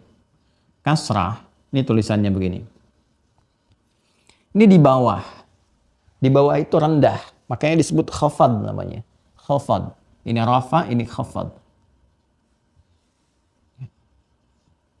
Khafad. Khafad itu rendah. Ya, di bawah. Rendah. Kecil, gitu kan? Rendah, kecil. Harakatnya kasrah. Kasrah itu asalnya sesuatu yang pecah, tipis. Ya, kasrah zujaj, pecah, kecil, tipis. Pecah, kecil, tipis. Ya, makanya suara yang pakai kasrah itu cenderung menunjukkan pada kelembutan, sesuatu yang tipis, gitu ya. Ya, sesuatu yang tipis, lembut itu. Makanya perempuan itu selalu menggunakan kasrah umumnya di bahasa Arab. Ya, laki-laki menunjukkan sesuatu yang gamblang, terbuka. Sesuatu gamblang, terbuka itu fathah biasanya. Ya, makanya kalau laki-laki kan bicara tuh a gitu kan, a terbuka gitu kan dan sebagainya. Nah, perempuan tuh pakai kasrah i. Anta, anti, ka, ki. Ya, aina dhahabta, ta. Aina dhahabti? Kemarin kemana engkau pergi? A, laki-laki, i ke perempuan. Anta, laki-laki, anti, kamu perempuan. Jazakallah khair, terima kasih, semoga Allah berikan pahala. Ka, laki-laki. Jazakillah khair, ke perempuan. Jadi kalau ke perempuan pakai ki ya, ke perempuan pakai ki. Oh, hati-hati ya, para ibu dan sebagainya. Kalau ingin saling mengucapkan terima kasih, selamat, ya ibu ke laki-laki pakai ka, jazakallah khair. Kalau yang laki-laki ke perempuan pakai ki. Karena seringkali saya menerima ucapan menggunakan ki. Ya, jazakillah khair Ustaz. Ya, terima kasih gitu. Baik. Nah, ini A dengan I ya. Jadi I itu seringkali menunjuk pada makna kasrah, kecil, rendah. Apa hubungan dengan ini? Perhatikan baik-baik. Hubungannya, kenapa keteladanan yang melekat kepada Rasul bisa dibaca dengan dua cara? Ingin memberikan kesan bahwa Rasulullah itu Muhammad SAW, jangankan pada yang besar-besarnya, yang tinggi-tingginya, yang kita dapatkan banyak untuk diteladani. Sholat tahajudnya sampai kakinya bengkak, gitu kan? Masya Allah, luar biasa. Padahal dijamin masuk surga, dekat dengan Allah. Sholat sampai kaki bengkak, untuk menunjukkan kesungguhan mendekat kepada Allah. Infaknya luar biasa. Perhatian kepada umatnya tinggi sekali. Dan banyak kalau dikumpulkan. Keteladanan yang banyak. Jangankan yang itu. Yang kecil-kecilnya pun jadi teladan. Jalannya jadi teladan. Nengoknya jadi teladan. Ya kan? Yang sederhana senyumnya jadi teladan. Jadi ternyata apa yang dilekatkan kepada Rasulullah itu komplit dari hal yang paling sederhana, perbuatan yang paling kecil, sampai tindakan-tindakan yang besar, yang kompleks, yang paling tinggi. Tinggal kita melihat, mau ngelihat yang mana untuk diteladani. Sesuai dengan level kita. Naik dari kecil sampai yang paling besarnya. Silahkan. Sesuai dengan kemampuan-kemampuan kita. Dari tahajud bisa dicontohkan yang paling ringannya. Ya, dari 2 rakaatnya naik lagi terus sampai kita merasa nyaman. Dari rakaat yang paling sedikit bacaan Qur'annya. Kan sedikitnya Nabi itu berapa gitu kan. Nanti sesuaikan dengan umat, dicontohkan oleh Rasulullah. Jadi jangan langsung salah menyimpulkan. Jangan salah Anda membaca ceramah saya. Kalau misalnya harus teladani Nabi nih. Nabi sholat sampai kaki bengkak. Bacaan banyak, saya nggak bisa. Saya tinggalin aja tahajudnya. Tidak begitu. Ya, bacanya harus komprehensif. Belajar dari sini tuh. Mana yang paling kecilnya. Terus menengah sampai yang ke atasnya. Sesuai dengan kemampuan kita. Makanya ketika Nabi memberikan contoh kepada sahabatnya. Ada yang ngimamin sholat isya teman-teman sekalian. Baca Al-Baqarah. Begitu ngimamin selesai. Ya, dari Nabi pernah dengan Nabi dan dia pergi ke kaumnya, dia ngimamin tuh, baca itu. Tiba-tiba begitu ngeliat ke belakang pada bubar. Pada bubar seperti kita misalnya diimamin sholat subuh, rakaat pertama baca Al-Baqarah, ya. Begitu rakaat kedua qul huwallah pun tetap melihat ke belakang tinggal 1 orang. Dia kan? Jadi nggak ada orang misalnya. Itu pernah kejadian zaman Nabi. Maka pada saat itu berkata sahabat yang dimaksudkan, dia berkata kalian ini munafik katanya. Ya, kenapa? Karena tanda orang munafik kan sholat isya malas-malas diantaranya. Maka mereka nggak terima diadukan itu. Disebut demikian, diadukan pada Rasulullah. Disebutkan kepada Nabi kan, kami nggak terima disebut munafik. Dikonfirmasi pada sahabatnya, kenapa engkau nyebut munafik? Ya Rasulullah, mereka malas sholat isya katanya. Dikonfirmasi, kenapa kalian malas? Dia bacanya kepanjangan. Dia baca Al-Baqarah rakaat pertama aja. Dikonfirmasi, kenapa kamu baca itu? Dia katakan, saya niru Anda ya Rasulullah. Kata Nabi apa jawabnya? Betul, kamu meniru saya, kan di belakang saya yang sholat kamu. Tapi di belakang kamu kan yang sholat siapa?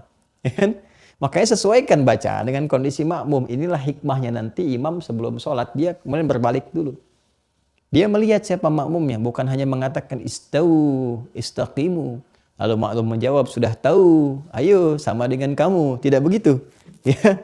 Jadi ketika melihat ke belakang itu cek, ini siapa, ada orang mampir atau tidak, ada orang yang sepuh, yang gak kuat bacaan panjang dan sebagainya, petakan. Ini maksudnya. Jadi saya ingin katakan bahwa semua yang melekat pada pribadi Rasulullah itu, untuk menerangkan isi kitab, pribadinya sendiri dicitrakan dulu oleh Allah membawa pesan-pesan itu, nampak dalam perilaku. Yang disebutkan di surah Al-Qalam itu, wa innaka la'ala khuluqin azim. Dan sungguh engkau Muhammad SAW kan, membawa perilaku yang sangat mulia. Khuluqin azim, ya, akhlak yang tinggi, yang agung. Dikonfirmasi oleh sahabat pada Sayyidah Aisyah. Apa yang dimaksud itu? Dijawab oleh Sayyidah Aisyah. Ya, kana khuluquhul Qur'an. Yang dimaksud akhlaknya itu Al-Quran. Al-Quran itu kitab. Kitab itu hudan. Jadi citra para nabi, para rasul, itu mesti membawa teladan. Karena itu semua yang melekat pada pribadinya, perbuatannya, sifatnya, sikapnya, ini semua teladan. Dan dahsyatnya semua yang mengikuti apa yang dikerjakan oleh Nabi, itu ikut jadi teladan semua. Jadi teladan semua, silahkan cek. Bukankah kita meneladani Abu Bakar, Omar, Uthman, Ali, Talha, kan? Abdurrahman bin Auf, Abdullah bin Mas'ud, dan sebagainya. Dan kalau kita ambil masa setelah sahabat tabi'in, sampai ke ulama-ulama setelahnya, kan? Ke tabi'in kita masuk di sana, ada Imam Atta bin Abi Rabah, kan? Imam Mujahid, ya Said Ibnu Musayyab dan sebagainya. Setelah itu masuk lagi terus ya ke ulama-ulama setelahnya. Masya Allah, ya di masa-masa itu bahkan yang berdekatan ada siapa lagi? Ada Imam Abu Hanifah yang sangat berdekatan, Imam Malik, seterusnya Imam Asy-Syafi'i, Imam Ahmad bin Hanbal. Bukankah semuanya dikenang sampai dengan sekarang? Setiap diikuti jalur ke sini jadi teladan. Jadi dahsyatnya uswah itu begitu. Jadi begitu diikuti, semua yang ikut jadi teladan. Silahkan cek ulama-ulama sekarang yang betul-betul mengikuti tuntunan Rasulullah. Di sikapnya, di tuturnya, dengan kelembutan tutur, dengan sikapnya, dengan kemuliaan, dengan kebaikan, proporsional tentunya. Jadi teladan, diapresiasi. Ya, ini yang sangat luar biasa teman-teman sekalian, ini yang kita keluarkan. Nah, yang terakhir, yang keenam, ini yang menjadi inti dari pembahasan kita di subuh kali ini. Gitu kan? Berarti ini mukaddimah Ustaz. Ya mukaddimah tapi ada isinya gitu kan. Sampai di sini. Nah, ini yang paling penting untuk kita kaji. Semua hal yang terkait dengan penjelasan-penjelasan isi kitab yang melekat kepada kepribadian Rasulullah. Ini kalau disebutkan Rasulullah yang membawa misi, kan? Yang melekat pada segala hal yang terkait dengan kehidupan Rasulullah. Baik sikapnya, sifatnya, perkataannya, perbuatannya, segala hal yang dilekatkan, yang disandarkan pada Rasulullah, itu yang disebut dengan hadis namanya. Hadis. Ya. Ma usnida ila Rasulillah sallallahu alaihi wasallam min qaulin ya au fi'lin ya au taqririn au sifatin khuluqiyatin au khilqiyatin, ya kan? Segala yang disandarkan kepada Rasulullah sallallahu alaihi wasallam min qaulin, dari perkataan, ya kan? Au fi'lin ataupun perbuatan, au taqririn atau ketetapan. Nabi berkata tidak, ya kan?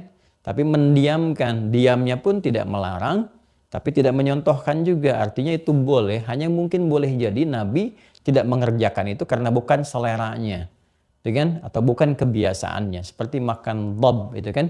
Dhab itu ya, daging dhab itu semacam biawak ya, tapi bukan biawak yang ada di gurun tuh, ya, yang ada di gurun itu. Ya kan dulu pernah panglima namanya Khalid bin Walid itu pernah ingin mengonfirmasi kepada Nabi apa hukumnya makan itu. Sedangkan beliau kan prajurit panglima dari punya pasukan yang memang tugasnya berjuang ya ke medan-medan juang, yang nggak semua di perjuangan itu menemukan ya daging-daging seperti di tempat makan, di restoran macam-macam. Ya ada kambing guling, kambing miring, ya kambing rebahan dan sebagainya itu kan nggak ditemukan. Dia kambing ayam bakar dan seterusnya yang di oven itu kan nggak ditemukan. Sedangkan hewan-hewan terbatas, maka beliau mencoba, ya kan, kemudian menghidangkan itu, ya setelah tentunya ditata dan sebagainya. Tapi Nabi nggak makan.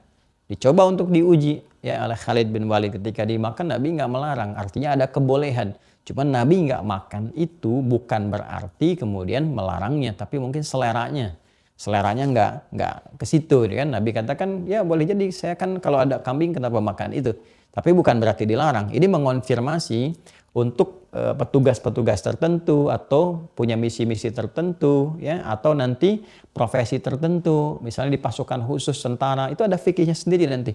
Ya, kan nggak setiap waktu menemukan ayam goreng, ya ikan bakar, macam-macam. Apa yang dibolehkan, apa yang nggak boleh. Dari situ nanti keluar menjadi sebuah hukum.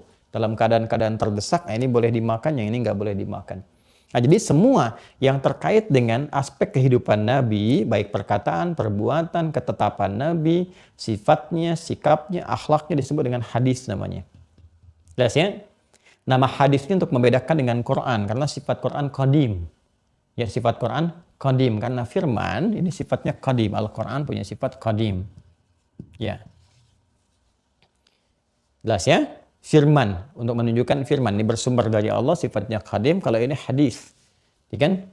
Jadi yang dimaksud hadis itu bukan Al-Quran, tapi tafsir dari Al-Quran, penjelasan dari Al-Quran yang tertuang dari apa? Bisa perkataan-perkataan ya dari Nabi sallallahu alaihi wasallam, bisa perbuatannya langsung, bisa ketetapan yang menjelaskan semua isi yang terkait dengan pedoman yang berada dalam Al-Quran. Jelas ya? Jadi kalau Al-Quran itu lafaz dan maknanya bersumber langsung dari Allah.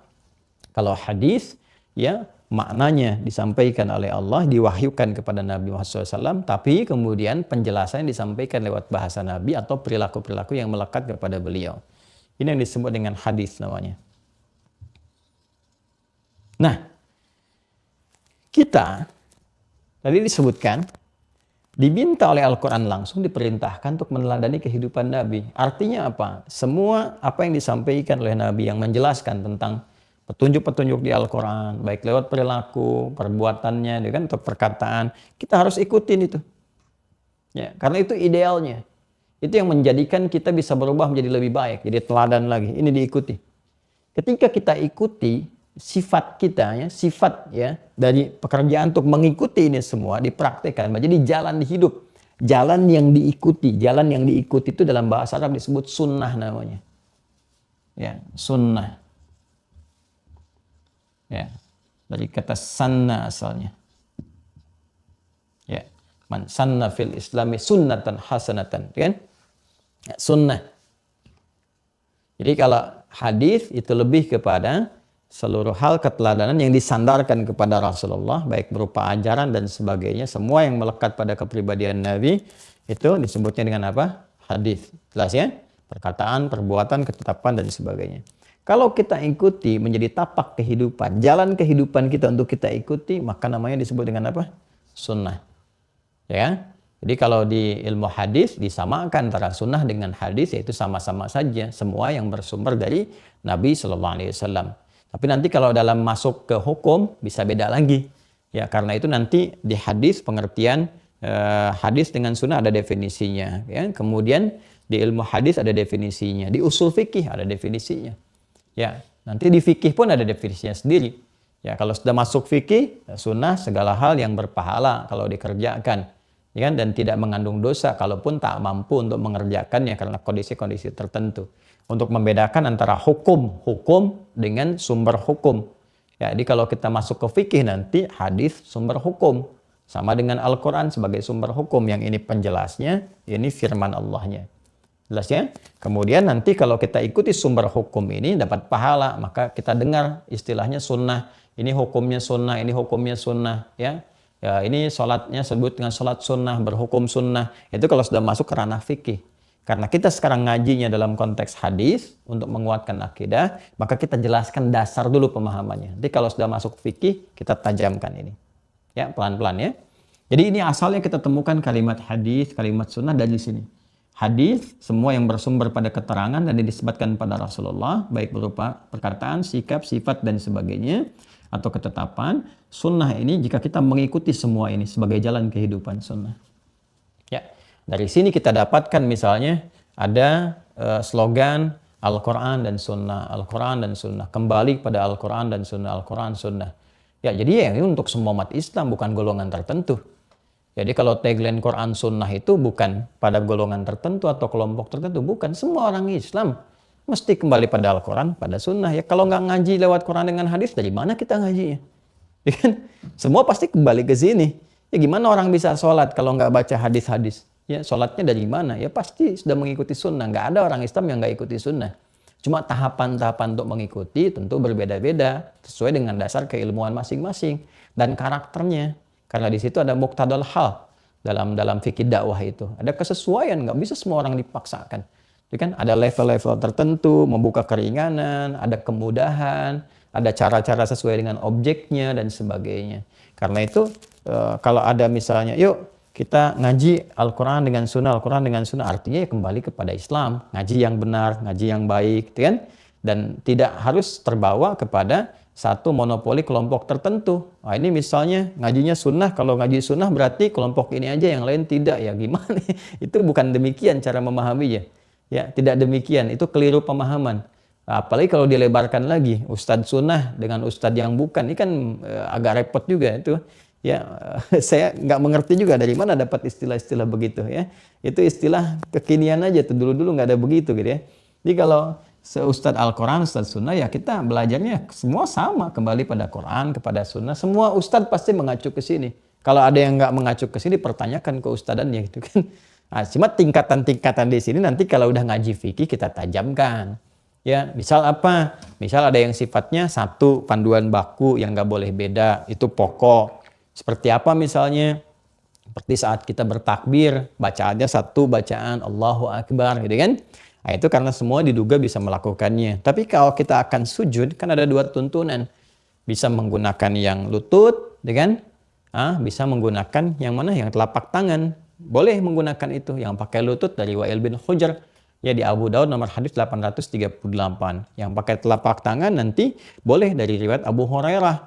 Ya, nomor hadis 840 sampai 841 di kitab yang sama di Abu Daud, cuman beda tempat sedikit, satu kanan bawah, satu naik ke atas, sebelah kiri atas. Dua-duanya sahih. Ya, karena di awal-awal Nabi menggunakan lutut. Wa'il bin Hujr kan lebih duluan masuk Islamnya. Abu Hurairah 3 tahun sebelum Nabi wafat masuk Islam. 3 tahun sebelum Nabi wafat, Nabi kan sudah sepuh. Ya, usia 60 tahun dan kurang lebih. Ya, kan kalau penyakit sudah agak sepuh kan yang bermasalah lututnya. Ya kan? Maka ketika lutut bermasalah, Nabi kemudian sujud menggunakan telapak tangan. Tapi ini bukan persoalan antara sepuh dengan muda, bukan. Jangan sampai ada orang mau sujud pakai telapak tangan, Anda bilang sepuh ya. Bukan begitu. Ya, cara memahaminya. Ini alternatif, karena boleh jadi ada orang misalnya ada bermasalah lututnya. Kan ada aja misalnya olahragawan, atlet, cedera lutut, dia mau sujud susah kalau menggunakan lutut, pakai telapak tangan silahkan. Ya, telapak tangan bermasalah misalnya sesuatu ada persoalan, gunakan lututnya. Ini artinya kemudahan dalam beribadah. Bukan salah satunya, oh ini yang pakai telapak tangan yang paling sunnah. Tidak, itu artinya belum paham hadis. Ya, dua-duanya itu ada dalilnya. Yang salah itu yang pakai kepala duluan. Ya, belum apa-apa udah rame gitu, sehingga saling berbenturan dan celaka pada akhirnya. Ya, nah, ini saya tajamkan pengetahuan dan luaskan wawasan untuk kita saling bisa memahami.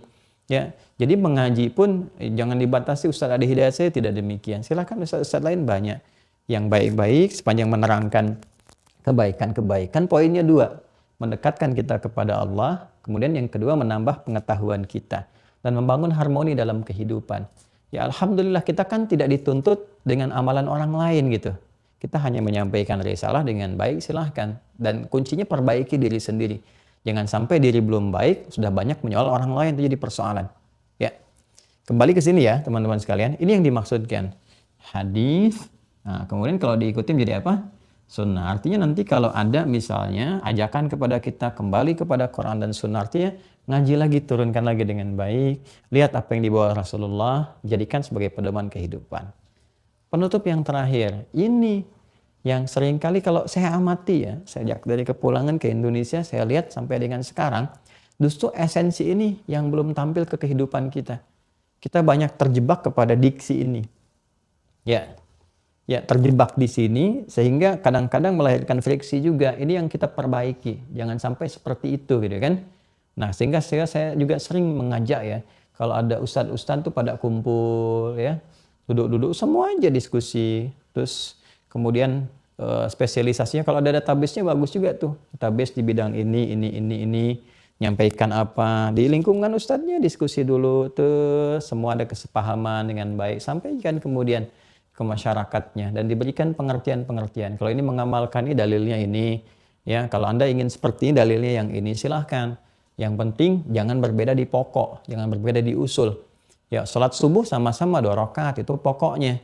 Ya kan, ada pun turunan furu'nya, cabangnya misalnya di antara terapan doa, ada yang kunut, ya ada yang ingin dipakai kunut, silahkan kunut saat subuh. Dalilnya ini loh, dalilnya tuh sampaikan.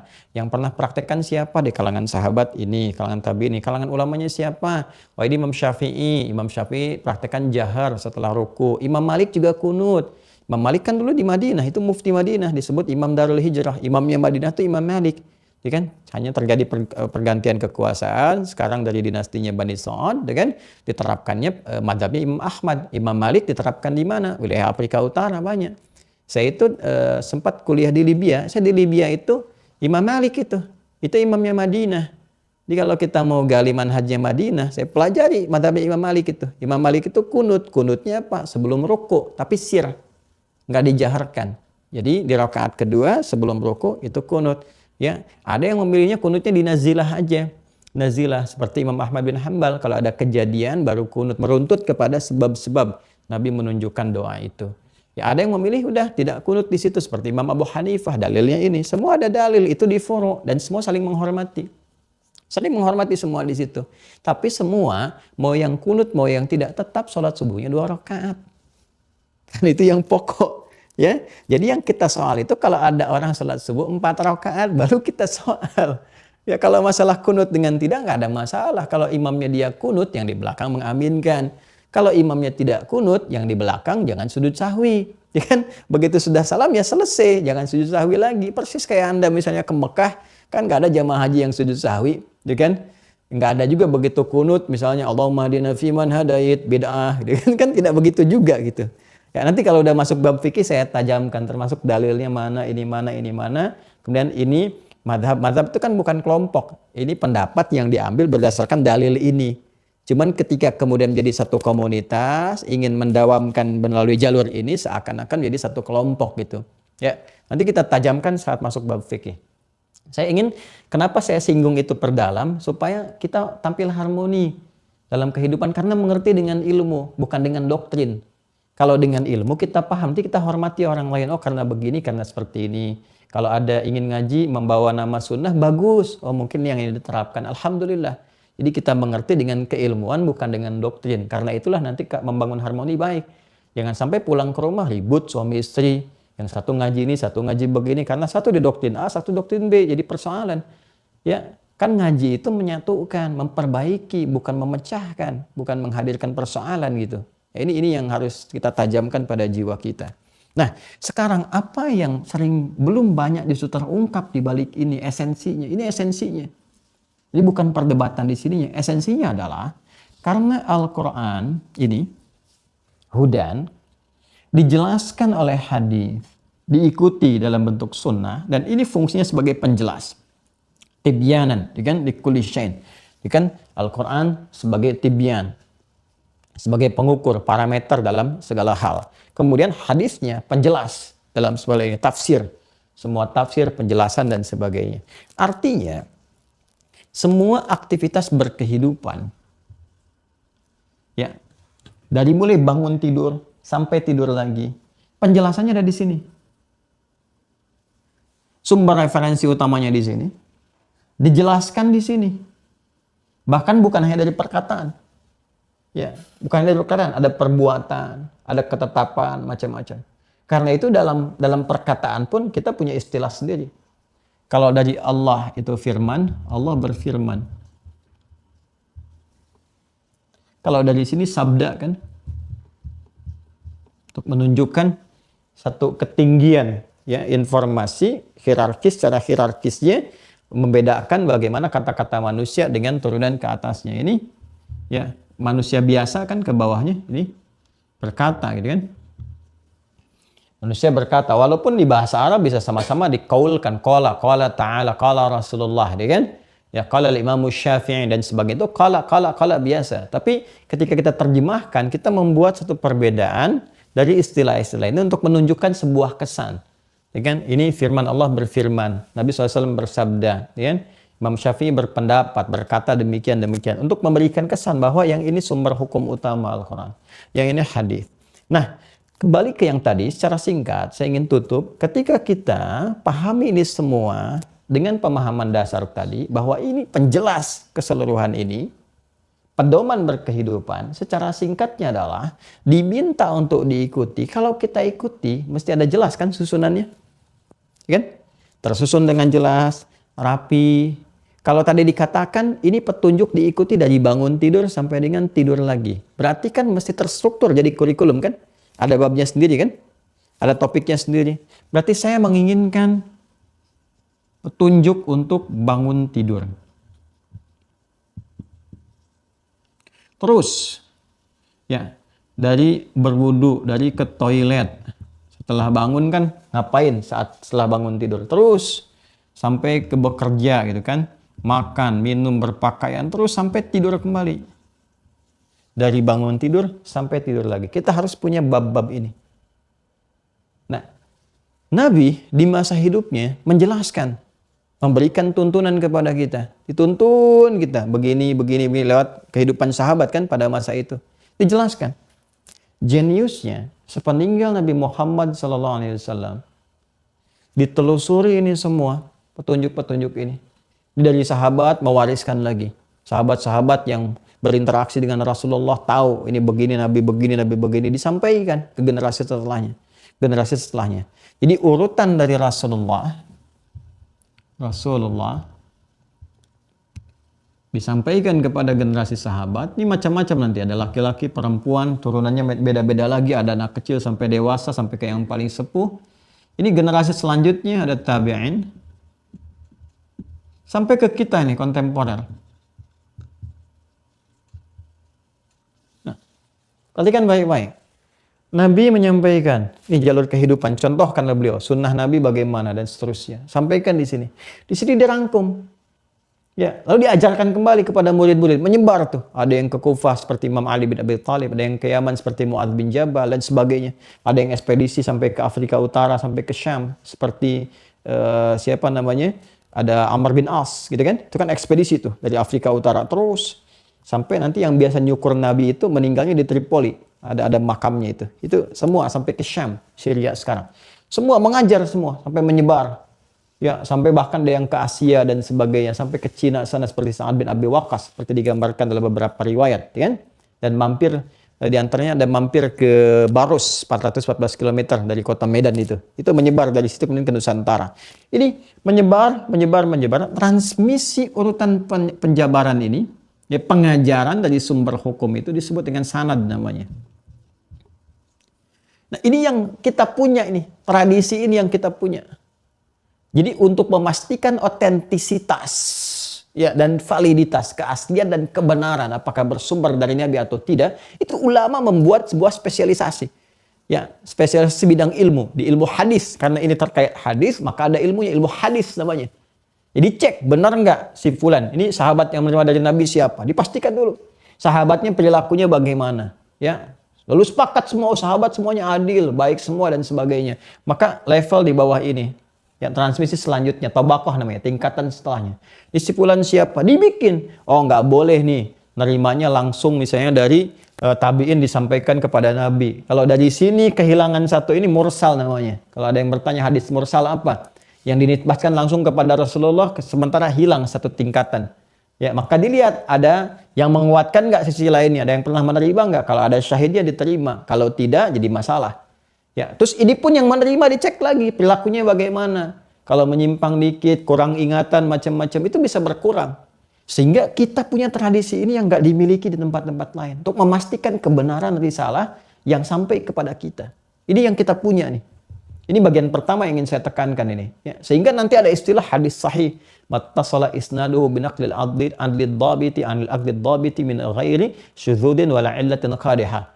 Ya, yang bersambung sanadnya dari urutan pertamanya harus punya sifat adil, diterima oleh yang adil lagi, kemudian kuat ingatannya dhabit, kalau turun sedikit jadi hadis hasan dan sebagainya. Ini kita punya ini. Baru setelah ininya tidak ada masalah, dia cek isinya. Isinya disebut dengan matan namanya. Matan. Nah, apa yang terkait dengan pembahasan di bab akidah terkait fungsi Rasul ini? Semua sanad, jalur-jalur yang meriwayatkan itu, mengecek semuanya. Terus petunjuk-petunjuk Nabi ini, yang menjelaskan tentang petunjuk ini yang dahsyat, ini yang mau saya tunjukkan. Oleh mereka dijadikan satu kumpulan-kumpulan yang terkurikulumkan. Jadikan bab-bab. Bab. Bahkan babnya disebut dengan kitab namanya. Di dalam kitab ada kitab lagi. Ya, kitab yang di sini topik diartikannya. Atau tema besarnya. Nanti ini ada subtopiknya, disebut dengan bab. Diurutkan sesuai dengan kurikulum kehidupan kita. Ada sekian topik. Baru setiap topik ada hadisnya. Ini. Ya. Nah, kurang lebih ulama-ulama yang terlibat erat dengan masalah hadis sehingga disebut dengan ulama hadis mengurutkan ini semua, kurang lebih ada 4 klasifikasi utama. Ada 4. Ya. 1, ada yang disebut kitab Al-Jami' namanya. Al-Jami'. Al-Jami' itu yang menghimpun tema secara umum, sifatnya komprehensif. Tema yang luas dan komprehensif. Ya, jadi nggak dibatasi dengan tema-tema tertentu dulu atau berdasarkan tema tertentu, tapi umum aja. Sekian topik. Ya. Contohnya apa misalnya? Sahih Al-Bukhari, Sahih Muslim, Nah, ini yang saya tunjukkan Sahih Muslim ya. Sahih Muslim. Nah, ini yang tanpa syarah. Ya. Ini sekian banyak tanpa syarah. Yang ini yang ada syarah Al-Imam An-Nawawi. Ya, syarah Imam An-Nawawi ini 9 jilid. Ini 9 jilid. Nah, ini contohnya. Al-Bukhari kita juga punya. Al-Bukhari kita ambil yang Al-Bukhari. Bismillah. Nah, ini dia. Nah, ini kalau lagi baca kadang-kadang sandaran gitu. Sandaran di kursi ada bantalnya. Enak juga nih baca-baca kitab. Kemudian kita ambil syarahnya ini Ibnu Hajar Al-Asqalani. Ini yang ada syarah biasanya. Alhamdulillah. Nah, kita bawa ya. Sekalian ya kita perkenalkan ya. Nah, ini yang Al-Bukhari. Sahih Al-Bukhari ya. Nah, ini Sahih Al-Bukhari yang nggak ada syarahnya. Jadi kalau pengen nyari cepat hadis di sini. Nah, ini 18 jilid nih. Yang Fathul Bari fi Syarah Sahih Al-Bukhari karya Ibnu Hajar Al-Asqalani. Jadi ini disyarah lagi, dijelaskan lagi 18 jilid. Ini yang 4 jilid yang Sahih Al-Bukhari yang ini. Ya, penjelasan singkatnya. Ini masuk kualifikasi namanya kitab jami'. Ini. Kenapa disebut jami'? Karena susunan di kitab ini saat mengurutkan topik-topiknya disebut dengan kitab dan ada subtopiknya. Disusun secara luas, umum saja. Ada 97 topik. 97 tema. Ya. Tapi fakihnya Imam Al-Bukhari, dahsyatnya, jenius beliau itu, kejeniusannya, itu diurutkan dulu berdasarkan ini, menetapkan kerasulan. Makanya topik pertama kitab Bad'ul Wahyi. Menetapkan dulu, nih tanda-tanda kenapa Nabi Muhammad disebut Rasul. Apa yang membuktikannya? Disebutkan. 1, 2, 3. Sampai kita yakin dulu. Oh ini benar Nabi Muhammad seorang Rasul. Cirinya begini-begini terpenuhi pada pribadi beliau. Kalau kita sudah yakin ini Rasulnya, maka semua ajarannya akan kita yakini. Maka topik keduanya, Kitabul Iman. Kitabul Iman ada 57 hadis. Di kitab iman itu nanti kita ngaji. Di kitabul iman itu ada 57 hadis yang di situ ditunjukkan. Nih, cara menguatkan iman begini. Berdasar petunjuk Rasulullah. Ini cara menguatkannya. Kenapa iman kadang naik turun disebutkan. Ya al-imanu yazidu wa yantaqisu. Iman itu kadang naik, kadang turun. Yazidu bil ta'ah wa yantaqisu bil ma'siyah. Kalau mau naik itu katrol dengan ketaatan, dengan amal soleh. Kalau turun tandanya boleh jadi ada maksiat atau kecenderungan pada dunia yang berlebihan. Sehingga keadaan jadi turun. Dampaknya karena iman kaitan dengan ibadah, ibadah jadi terasa malas. Itu yang menyebabkan gak bisa bangun malam, gitu kan? Gak bisa baca Quran dan sebagainya. Boleh jadi ada dua hal kalau bukan maksiat, kecenderungan pada dunia yang tinggi. Itu 57 hadisnya. Nanti yang ketiga misalnya kitabul ilmi, kitab tentang pengetahuan. Bagaimana Nabi mengajarkan ilmu itu seperti apa? Mengajarkan sesuatu supaya cepat paham bagaimana, mengatur jadwal kajian disebutkan di situ. Ya, sampai Nabi punya kajian khusus untuk para akhwat, untuk ibu-ibu di hari Kamis. Ya, nanti ada kajian untuk para ikhwan, ada kajian spesifik di bidang A, bidang B, ada ilmu-ilmu khusus yang diajarkan Nabi, itu diajarkan. Ya, bagaimana cara kita menghadapi majlis ilmu dan sebagainya. Sampai kompleks sekali. Kitabul Marid tentang kesehatan, kan? Nanti ada di militer. Ya, nanti ada kitab tata negara, ya, kitabul imarat, macam-macam. Jadi semua 97 topik. Nah, persoalannya adalah kita kalau berinteraksi dengan ini, itu belum menghadirkan sebagai kurikulum kehidupan. Seharusnya interaksi kita itu bukan cuma menguatkan dalilnya mana, bukan ke situ saja. Jadi bukan kamu kerjakan dalilnya mana. Jadi perang dalil pada akhirnya. Tapi yang paling menarik dalil ini, dalil itu kan petunjuk. Dalil itu artinya petunjuk. Petunjuk itu tidak menjadi petunjuk dalam kehidupan. Cuma digunakan untuk saling menguatkan argumentasi. Berhenti di level itu. Untuk apa? Ya kan? Untuk menguatkan kekuatan ibadah bagus. Tapi kalau untuk diperdebatkan jadi persoalan. Ya, kita kan berdalil itu bukan untuk berdebat banyak ini banyak itu dengan orang. Bukan. Tapi menguatkan pribadi kita supaya baik beribadah. Dari situ cara yang terbaik apa? Jadikan kurikulum. Harusnya setiap orang Islam itu punya dua sisi. Ini yang dicontohkan para ulama hadis. Sisi pertama apa? Yang pokok apa? Yang berlaku pada setiap muslim. Dari bangun tidur sampai tidur lagi. Misal, kita keluarkan kurikulum kehidupan Nabi. Ini kalau kita kerjakan dapat ibadah. Jadi teladan, dapat ibadah, dan berkah hidupnya. Dia begitu dilakukan dapat pahala. Dari bangun tidur bagaimana? Kita keluarkan satu-satu. Bangun tidur, duduk dulu. Usap bekas ngantuk pakai telapak tangan. Ya, itu ada di Abu Daud nomor hadis 1367. Karena Nabi SAW, jika Nabi SAW bangun dari tidurnya, fajalasa, duduk sebentar, memasah biyadi min athari naumi, kemudian mengusap dengan tangan yang diduga bersihnya bekas-bekas ngantuknya. Faqara'a khawatim surat Ali Imran, maka membaca 11 ayat terakhir surah Ali Imran. Kemudian membaca doa, alhamdulillahilladzi ahyana ba'da ma matana wa ilaihin nusyur, tsumma dhahaba ila syinil mu'allaqah. Kemudian pergi beliau ke tempat tertutup untuk berwudu atau mandi kalau berjanabat dan sebagainya. Itu ada semua petunjuknya. Sampai urusan masuk toilet diatur, masuk pakai kaki apa, doanya apa, di toilet harus ngapain, keluar kemudian pakai kaki apa dan sebagainya, ada semua. Sampai pekerjaan pun Anda kerja di bidang apa sih? Apakah di ilmu, kan? Ilmunya turunannya apa lagi? Apakah pengajar, bidang akunting, macam-macam. Profesinya di bidang keamanan, tentara, polisi kah? Ada semuanya. Petunjuk-petunjuk ini nih. Nilai ini dahsyatnya berkesesuaian dengan setiap era, dimanapun sampai kapanpun. Yang kalau diikuti, maju. Silahkan cek. Dibawa ke Spanyol, Spanyol maju. Dibawa ke Baghdad, Baghdad maju. Eropa belajar dari situ, dibawa saripatinya. Walaupun tidak diperkenalkan inspirasi keislamannya. Dengan sejujur-jujurnya, silahkan gali. Dengan pendekatan sejarah. Lihat dari mana akarnya bisa maju berkembang. Akan kembali ke sini. Orang Islam umumnya, nggak semuanya, sebagian meninggalkan ini, terjebak pada frame-nya di sini, nggak kembali ke ajaran ini, makanya mundur. Kalau mau maju balik lagi ke sini. Makanya para ulama kita ngajak kembali kepada Al-Quran, kepada Sunnah. Di Quran tuh ada ajakan riset. Ayo banyak riset. Dulu orang pada ngeriset semua ayat Quran diriset, hadis diriset, keluar. Muncul ilmu, pengetahuan, praktekan, jadi kembangan, jadi peradaban, macam-macam. Ini balik ke sini. Harus yakin loh kita yang diturunkan kok. Buktinya sudah ada semua. Orang pada ngeriset, pada belajar. Yang nggak beriman aja ngeriset. Yang belum beriman ngeriset. Masa kita yang beriman nggak mau? Kembali lagi. Hafalin tuh Qurannya. Hafalin Quran. Interaksi dengan hadis. Banyak. Ini bukan fiktif. Ada semuanya. Dibuktikan lewat sejarah. Orangnya ada. Karyanya masih banyak. Ini baru yang jami'. Al-Jami' As-Sahih Al-Musnad Al-Mukhtasar min umuri Rasulullah sallallahu alaihi wasallam wa sunanihi wa ayyamihi. Itu Al-Bukhari itu.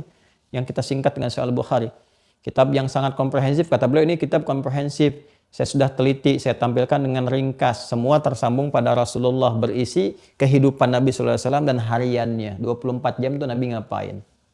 Ya kan? Secara umum. Nanti kalau kita pengen belajar masalah fikih, ngaji kitabnya, kitab kedua, namanya kitab Sunan. Kitab Sunan. Tuh, kitab Sunan ini kitab hadis yang disusun berdasar urutan fikih. Makanya dibuka dengan kitab taharah. Kitab taharah bagaimana menentukan jenis air, air mutlak, musyammas misalnya, kan? Air suci mensucikan, air tahir mutahhir, tahir ghair mutahhir, yang suci tapi nggak bisa dipakai menyucikan. Seperti air kopi, kopinya suci tapi nggak bisa dipakai wudhu. Nggak ada orang wudhu pakai air kopi, kan? Jadi nanti ada orang air yang suci mensucikan, status air hujan bagaimana, air laut bagaimana, air sungai bagaimana ketika ada air sungai, sungainya bercampur dengan apa dan sebagainya, itu semua dibahas. Setelah itu baru masuk ke bab wudhu setelah itu sholat, terus itu kitab Sunan. Makanya kita kenal dengan Sunan An-Nasa'i, Sunan Abu Daud, ya kan? Kenapa? Karena di kitab-kitab itu susunannya berdasarkan urutan fikih. Jelas ya? Nah, ini bukan aspek sejarah, ini di ilmu hadis. Kalau ke sejarah beda lagi nanti. Sunan itu gambaran nama lain dari alim, ulama. Makanya ada sunan, ada sultan. Kalau sultan menunjukkan kepada kedudukan di birokratis, itu raja dan sebagainya. Kalau sunan, para pengajar, itu di sejarah nanti. Kita kenal Sunan Gunung Jati, Sunan Ampel, Sunan macam-macam. Nah, itu kalau masuk kategori itu. Jadi tergantung dengan pemaknaan di sekitarannya, culture yang ada. Dan nanti ada lagi mu'jam. Mu'jam. Kitab hadis berdasarkan susunan-susunan yang kita bisa lihat. Apa susunannya? Bisa dari alfabetis dilihat, tuh kan? Dari kumpulan-kumpulan kita bisa lacak. Kalau saya pengen hadis-hadis yang terkait dengan ini, masuk ke mu'jam. Kalau ingin spesifik siapa periwayatnya, masuk ke musnad. Musnad, yang keempat musnad. Musnad ini ya kalau mu'jam contohnya mu'jam At-Tabrani ya, mu'jam At-Tabrani. Yang ini Jami, saya Al-Bukhari, saya Muslim, ini Sunan An-Nasa'i, Sunan Abu Daud dan turunannya. Yang mu'jam At-Tabrani, Musnad seperti Musnad Imam Ahmad bin Hanbal. Kita punya juga. Ya, Sunan ada, mu'jam ada, kita punya mu'jam, Musnad juga ada, ya. Nah, ini di Musnad, kalau Anda ingin tahu misalnya para akhwat, saya pengen tahu hadis-hadis Sayyidah Aisyah. Saya pengen meniru ya bagaimana kecekatan beliau, ya, bagaimana kepintaran beliau, kemuliaan beliau, itu ambil keluarkan hadisnya, pelajari. Saya ingin untuk anak-anak saya cari yang Ibnu Abbas seperti apa, ya, atau Ibnu Omar, keluarkan ada 2000 hadis loh, kurang lebih untuk mendidik anak dan seterusnya. Ini kurikulum kehidupan. Ya, secara singkat keluarkan, misalnya kita bikin ya PHM, itu kan pedoman hidup Muslim, ya, pedoman hidup Muslim, itu kan, udah. Nah, kurang lebih seperti ini dikeluarkan dari bangun tidur sampai tidur lagi. Kan ada parsial sekarang itu. Nah, ini di kitab-kitab ini sudah ada semua. Nah, ini harus kita lakukan. Jadi satu-satu lah belajar sepekan ini, mau belajar bangun tidur dulu. Udah jadi kebiasaan, pekan berikutnya belajar yang lainnya terus. Nah, ini pertahankan sampai kita wafat. Nah, ini yang terkait dengan fungsi Rasul. Jadi kalau disebutkan iman kepada Rasul, bukan cuma dihafalkan. Iman kepada Rasul itu cerminan dari bagaimana kita mengambil pedoman kehidupan yang disampaikan oleh Allah lewat kitab. Karena itu kalau kita beriman kepada Rasul, ikuti petunjuk Rasulnya. Dari mana tahu petunjuk Rasul? Nih di kitab-kitab hadis. Saya alhamdulillah sudah bisa pakai digital, udah ada, kan? Tinggal klik keluar, ya kan? Tapi tinggal kita juga harus konfirmasi kepada ustadz-ustadznya ini benar atau tidak, ini sahih atau tidak. Jangan sampai yang dhaif, yang sifatnya nggak bisa dipakai hujah, digunakan sebagai bagian dari perangkat untuk kita belajar dan sebagainya, atau menyandarkan sesuatu untuk bersikap, ya. Nah, itu yang kita coba perkuat. Jadi ini makna beriman kepada Rasul, esensinya ini kalau kemarin kita lihat ya turunan-turunan dari pemaknaan, sekarang kita kepada praktikalnya. Ya, jadi ini yang kita harapkan teman-teman sekalian. Nanti prakteknya akan muncul saat di fikih, saat di ibadah. Kan satu-satu, sholat, dalil Qurannya apa. Nanti prakteknya begini. Karena kitab, kemudian Rasul, kitab itu Al-Quran, Rasul pakai hadis kan. Nah, kan dalam rangka ini beribadah kepada Allah. Nah, dalam rangka ibadah ini akan diturunkan. Contoh, dalam rangka ibadah kepada Allah secara ritual apa saja, dibagi ritual dulu. Sholat, apa dalilnya di Quran? Keluarkan ayatnya. Semua terkait dengan sholat. Bagaimana prakteknya di hadis? Muncul praktek dari mulai menghadap kiblat, takbir sampai dengan salam. Bahkan dari wudhu terus diuraikan.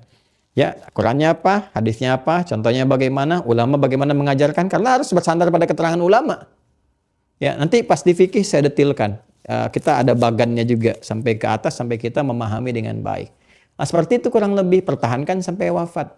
Nah, nanti dari ibadah ritual masuk ke muamalah, interaksi sosial dari tatanan diri kita. Lengkap sekali. Saya tuh selalu ya men-challenge teman-teman, coba cari deh tuntunan yang paling lengkap seperti ini. Dari yang paling sederhana sampai yang paling kompleks. Dan semua tubuh kita dituntun. Dari fikiran, ada tuntunan fikiran. Berpikir yang baik-baik disebut husnudzan. Ayatnya ada, hadisnya ada. Ana inda dhanni abdi. Kalau di Quran banyak sekali. Ya, banyak sekali. Sampai kemudian kita mau turun lagi ke mata. Tuntunan mata ada, telinga ada, lisan ada, sampai ke ujung kaki. Sampai dibahas. Ada nggak yang begitu? Ya, selain yang kita temukan di Al-Quran, di hadis. Nah, ini menunjukkan risalah ini benar. Kalau nggak benar, nggak ada tuntunan yang kita dapatkan yang sifatnya membimbing semua aktivitas kehidupan kita. Dari bangun tidur sampai dengan tidur lagi. Kurang lebih seperti itu teman-teman sekalian. Nah, jadi sekarang tugas kita menurunkan itu semua. Untuk pertama kita paham dulu saja. Karena kan di bab iman ini kita mengerti. Menetapkan Rasul sebagai utusan Allah. Dan kita yakin Nabi Muhammad Rasul yang terakhir. Saya sudah ajarkan kepada teman-teman. Dari nasabnya jelas saya terangkan. Dari tanda-tandanya sudah jelas. Dari mulai tanda kenabian di punggungnya. Siapa yang mengonfirmasi. Bahkan dibenarkan oleh murid nabi-nabi sebelumnya. Seperti Warakah bin Nawfal, Pendeta Bukhairah, atau George gitu kan. Yang mengonfirmasi di perjalanan ketika beliau akan ke Syam itu, ya di Syria kan dikonfirmasi oleh Pendeta Bukhairah.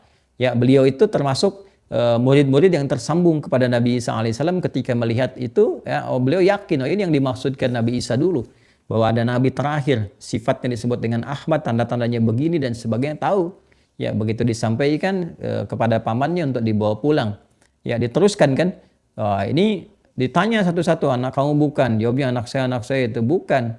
Ya, karena anak ini semua konfirmasi tanda kemabian dicek kan, tubuhnya semua, ada semuanya, cuma satu aja. Ya kan, kenapa? Satunya yang satu apa? Yang satu bapaknya meninggal sejak di kandungan. Anak ini dalam kandungan ibunya. Baru Abu Thalib terbuka, iya betul, sebetulnya ini anak dari saudara saya gitu kan, namanya si fulan gini, baru disuruh pulang karena nanti ada kejadian-kejadian. Dan ini dikonfirmasi di Al-Quran. Ya, dikonfirmasi.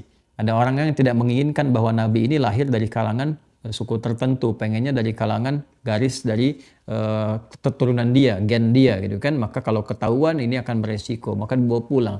Lalu dikonfirmasi setelah kejadian itu kan nanti dewasanya kan 12 tahun usianya. Nanti naik ke atas ya 35 tahun, kan ada peristiwa peletakan Hajar Aswad 5 tahun setelah itu, ya setelah menikah dengan Sayyidah Khadijah rumah tangga 15 tahun, ya mendapatkan wahyu, dikonfirmasi lagi. Saat dapat wahyu konfirmasinya siapa? Warakah bin Naufal. Yang mengikuti jejaknya siapa? Jejak Nabi Isa ke atas, yaitu muwahhidun. Ya, yang diwariskan sebelum-sebelumnya kan ada disebut dengan Hawariyun, itu murid-murid Nabi Isa alaihissalam menyampaikan risalah terus terjaga sampai menyebar beberapa tempat dan mereka menunggu, semua menunggu Nabi terakhir itu, dan sudah ada disebutkan tanda-tandanya. Kalau suasana alam begini yang membentuk bintang Ahmad ini begini akan terjadi, maka mereka tuh sudah menunggu di bulan-bulan waktu-waktu tertentu. Bahkan para Yahudi sudah tahu ini akan datang berkunjung ke Syam, akan begini, akan terlihat bagaimana awan mengikuti, bagaimana tumbuhan akan ruko menaungi dan sebagainya. Tahu semua, ya kan? Cuman yang mereka inginkan tidak terwujud karena keinginan, karena Allah memberikan kebutuhan, bukan apa yang diinginkan, yaitu nabinya dari kalangan mereka. Ternyata kan yang diutus dengan hikmah tertentu, yaitu lain sesuai dengan kehendak Allah. Itu nanti babnya sejarah, bab sirah. Ya. Nah ini teman-teman sekalian, jadi semua terkonfirmasi, tugasnya demikian. Jadi kalau ada kita misalnya satu gambaran, ayo kembali pada Al-Quran dan Sunnah, artinya apa? Memperbaiki diri, menata diri, mengembalikan petunjuk kehidupan sesuai dengan petunjuk-petunjuk yang disampaikan Allah Subhanahu wa taala lewat Rasul. Kita yakini, kita imani sampai kita wafat. Demikian. Adapun mempelajari itu jalurnya lewat ulama. Nabi menyampaikan wa innal ulama'a warathatul anbiya, hadis riwayat Abu Darda, dan sungguh para ulama itu pewaris para nabi. Jadi kita belajarnya lewat para ulama, ya, yang mengetahui sanadnya itu kan karena sanad itu terjaga. Di hadis Muslim disebutkan bab pembukanya, ya, babul isnadi minad-din, belajar dengan tuntutan sanad bagian terpenting dari agama. Ya, kalau salah nanti bisa salah pemahaman agamanya. Ya, karena itu harus ada kualifikasi ustadz yang benar, ya kan? Kalau kita belajar itu kita lihat kualifikasinya, nggak semua ustadz menguasai apa yang disampaikan. Saya pun demikian, ya kan? Yang disampaikan, yang dimaksudkan kalau bukan spesialisasinya. Makanya Imam An-Nawawi dalam kitabnya At-Tibyan fi Adab Hamalatil Quran, ya dilihat bagaimana spesialisasinya, keahliannya.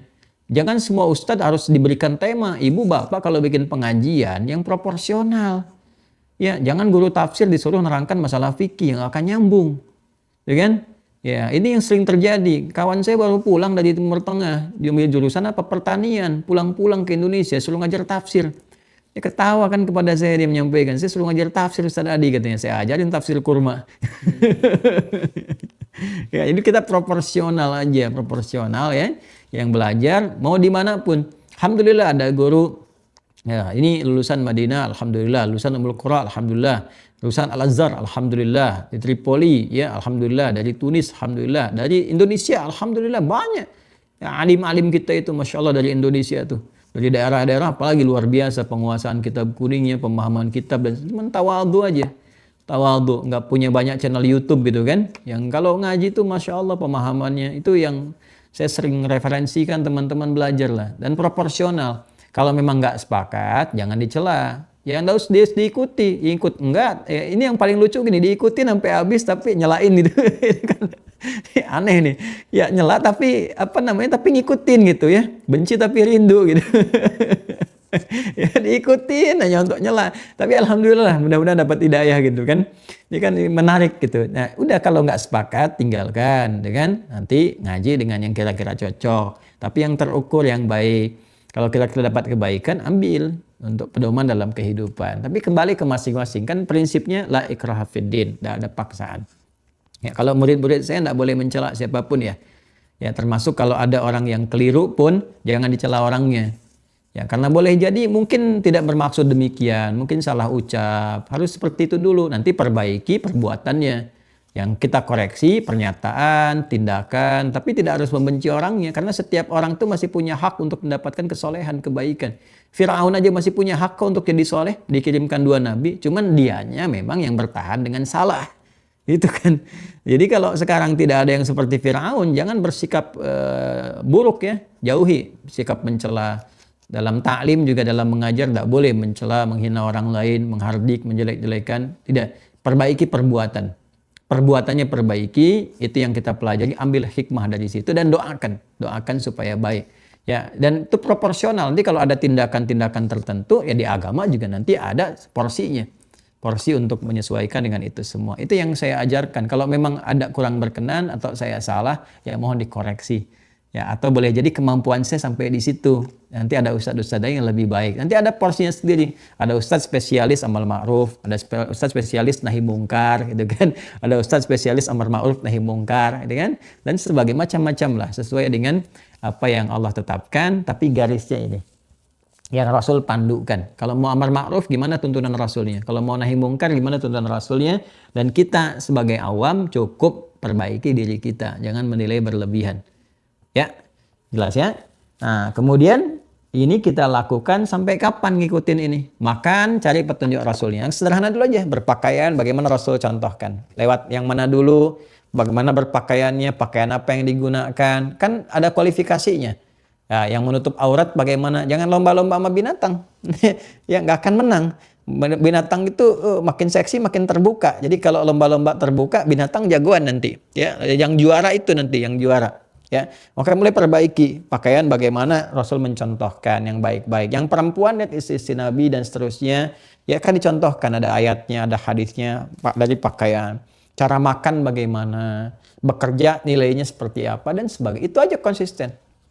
Nah, sampai kapan?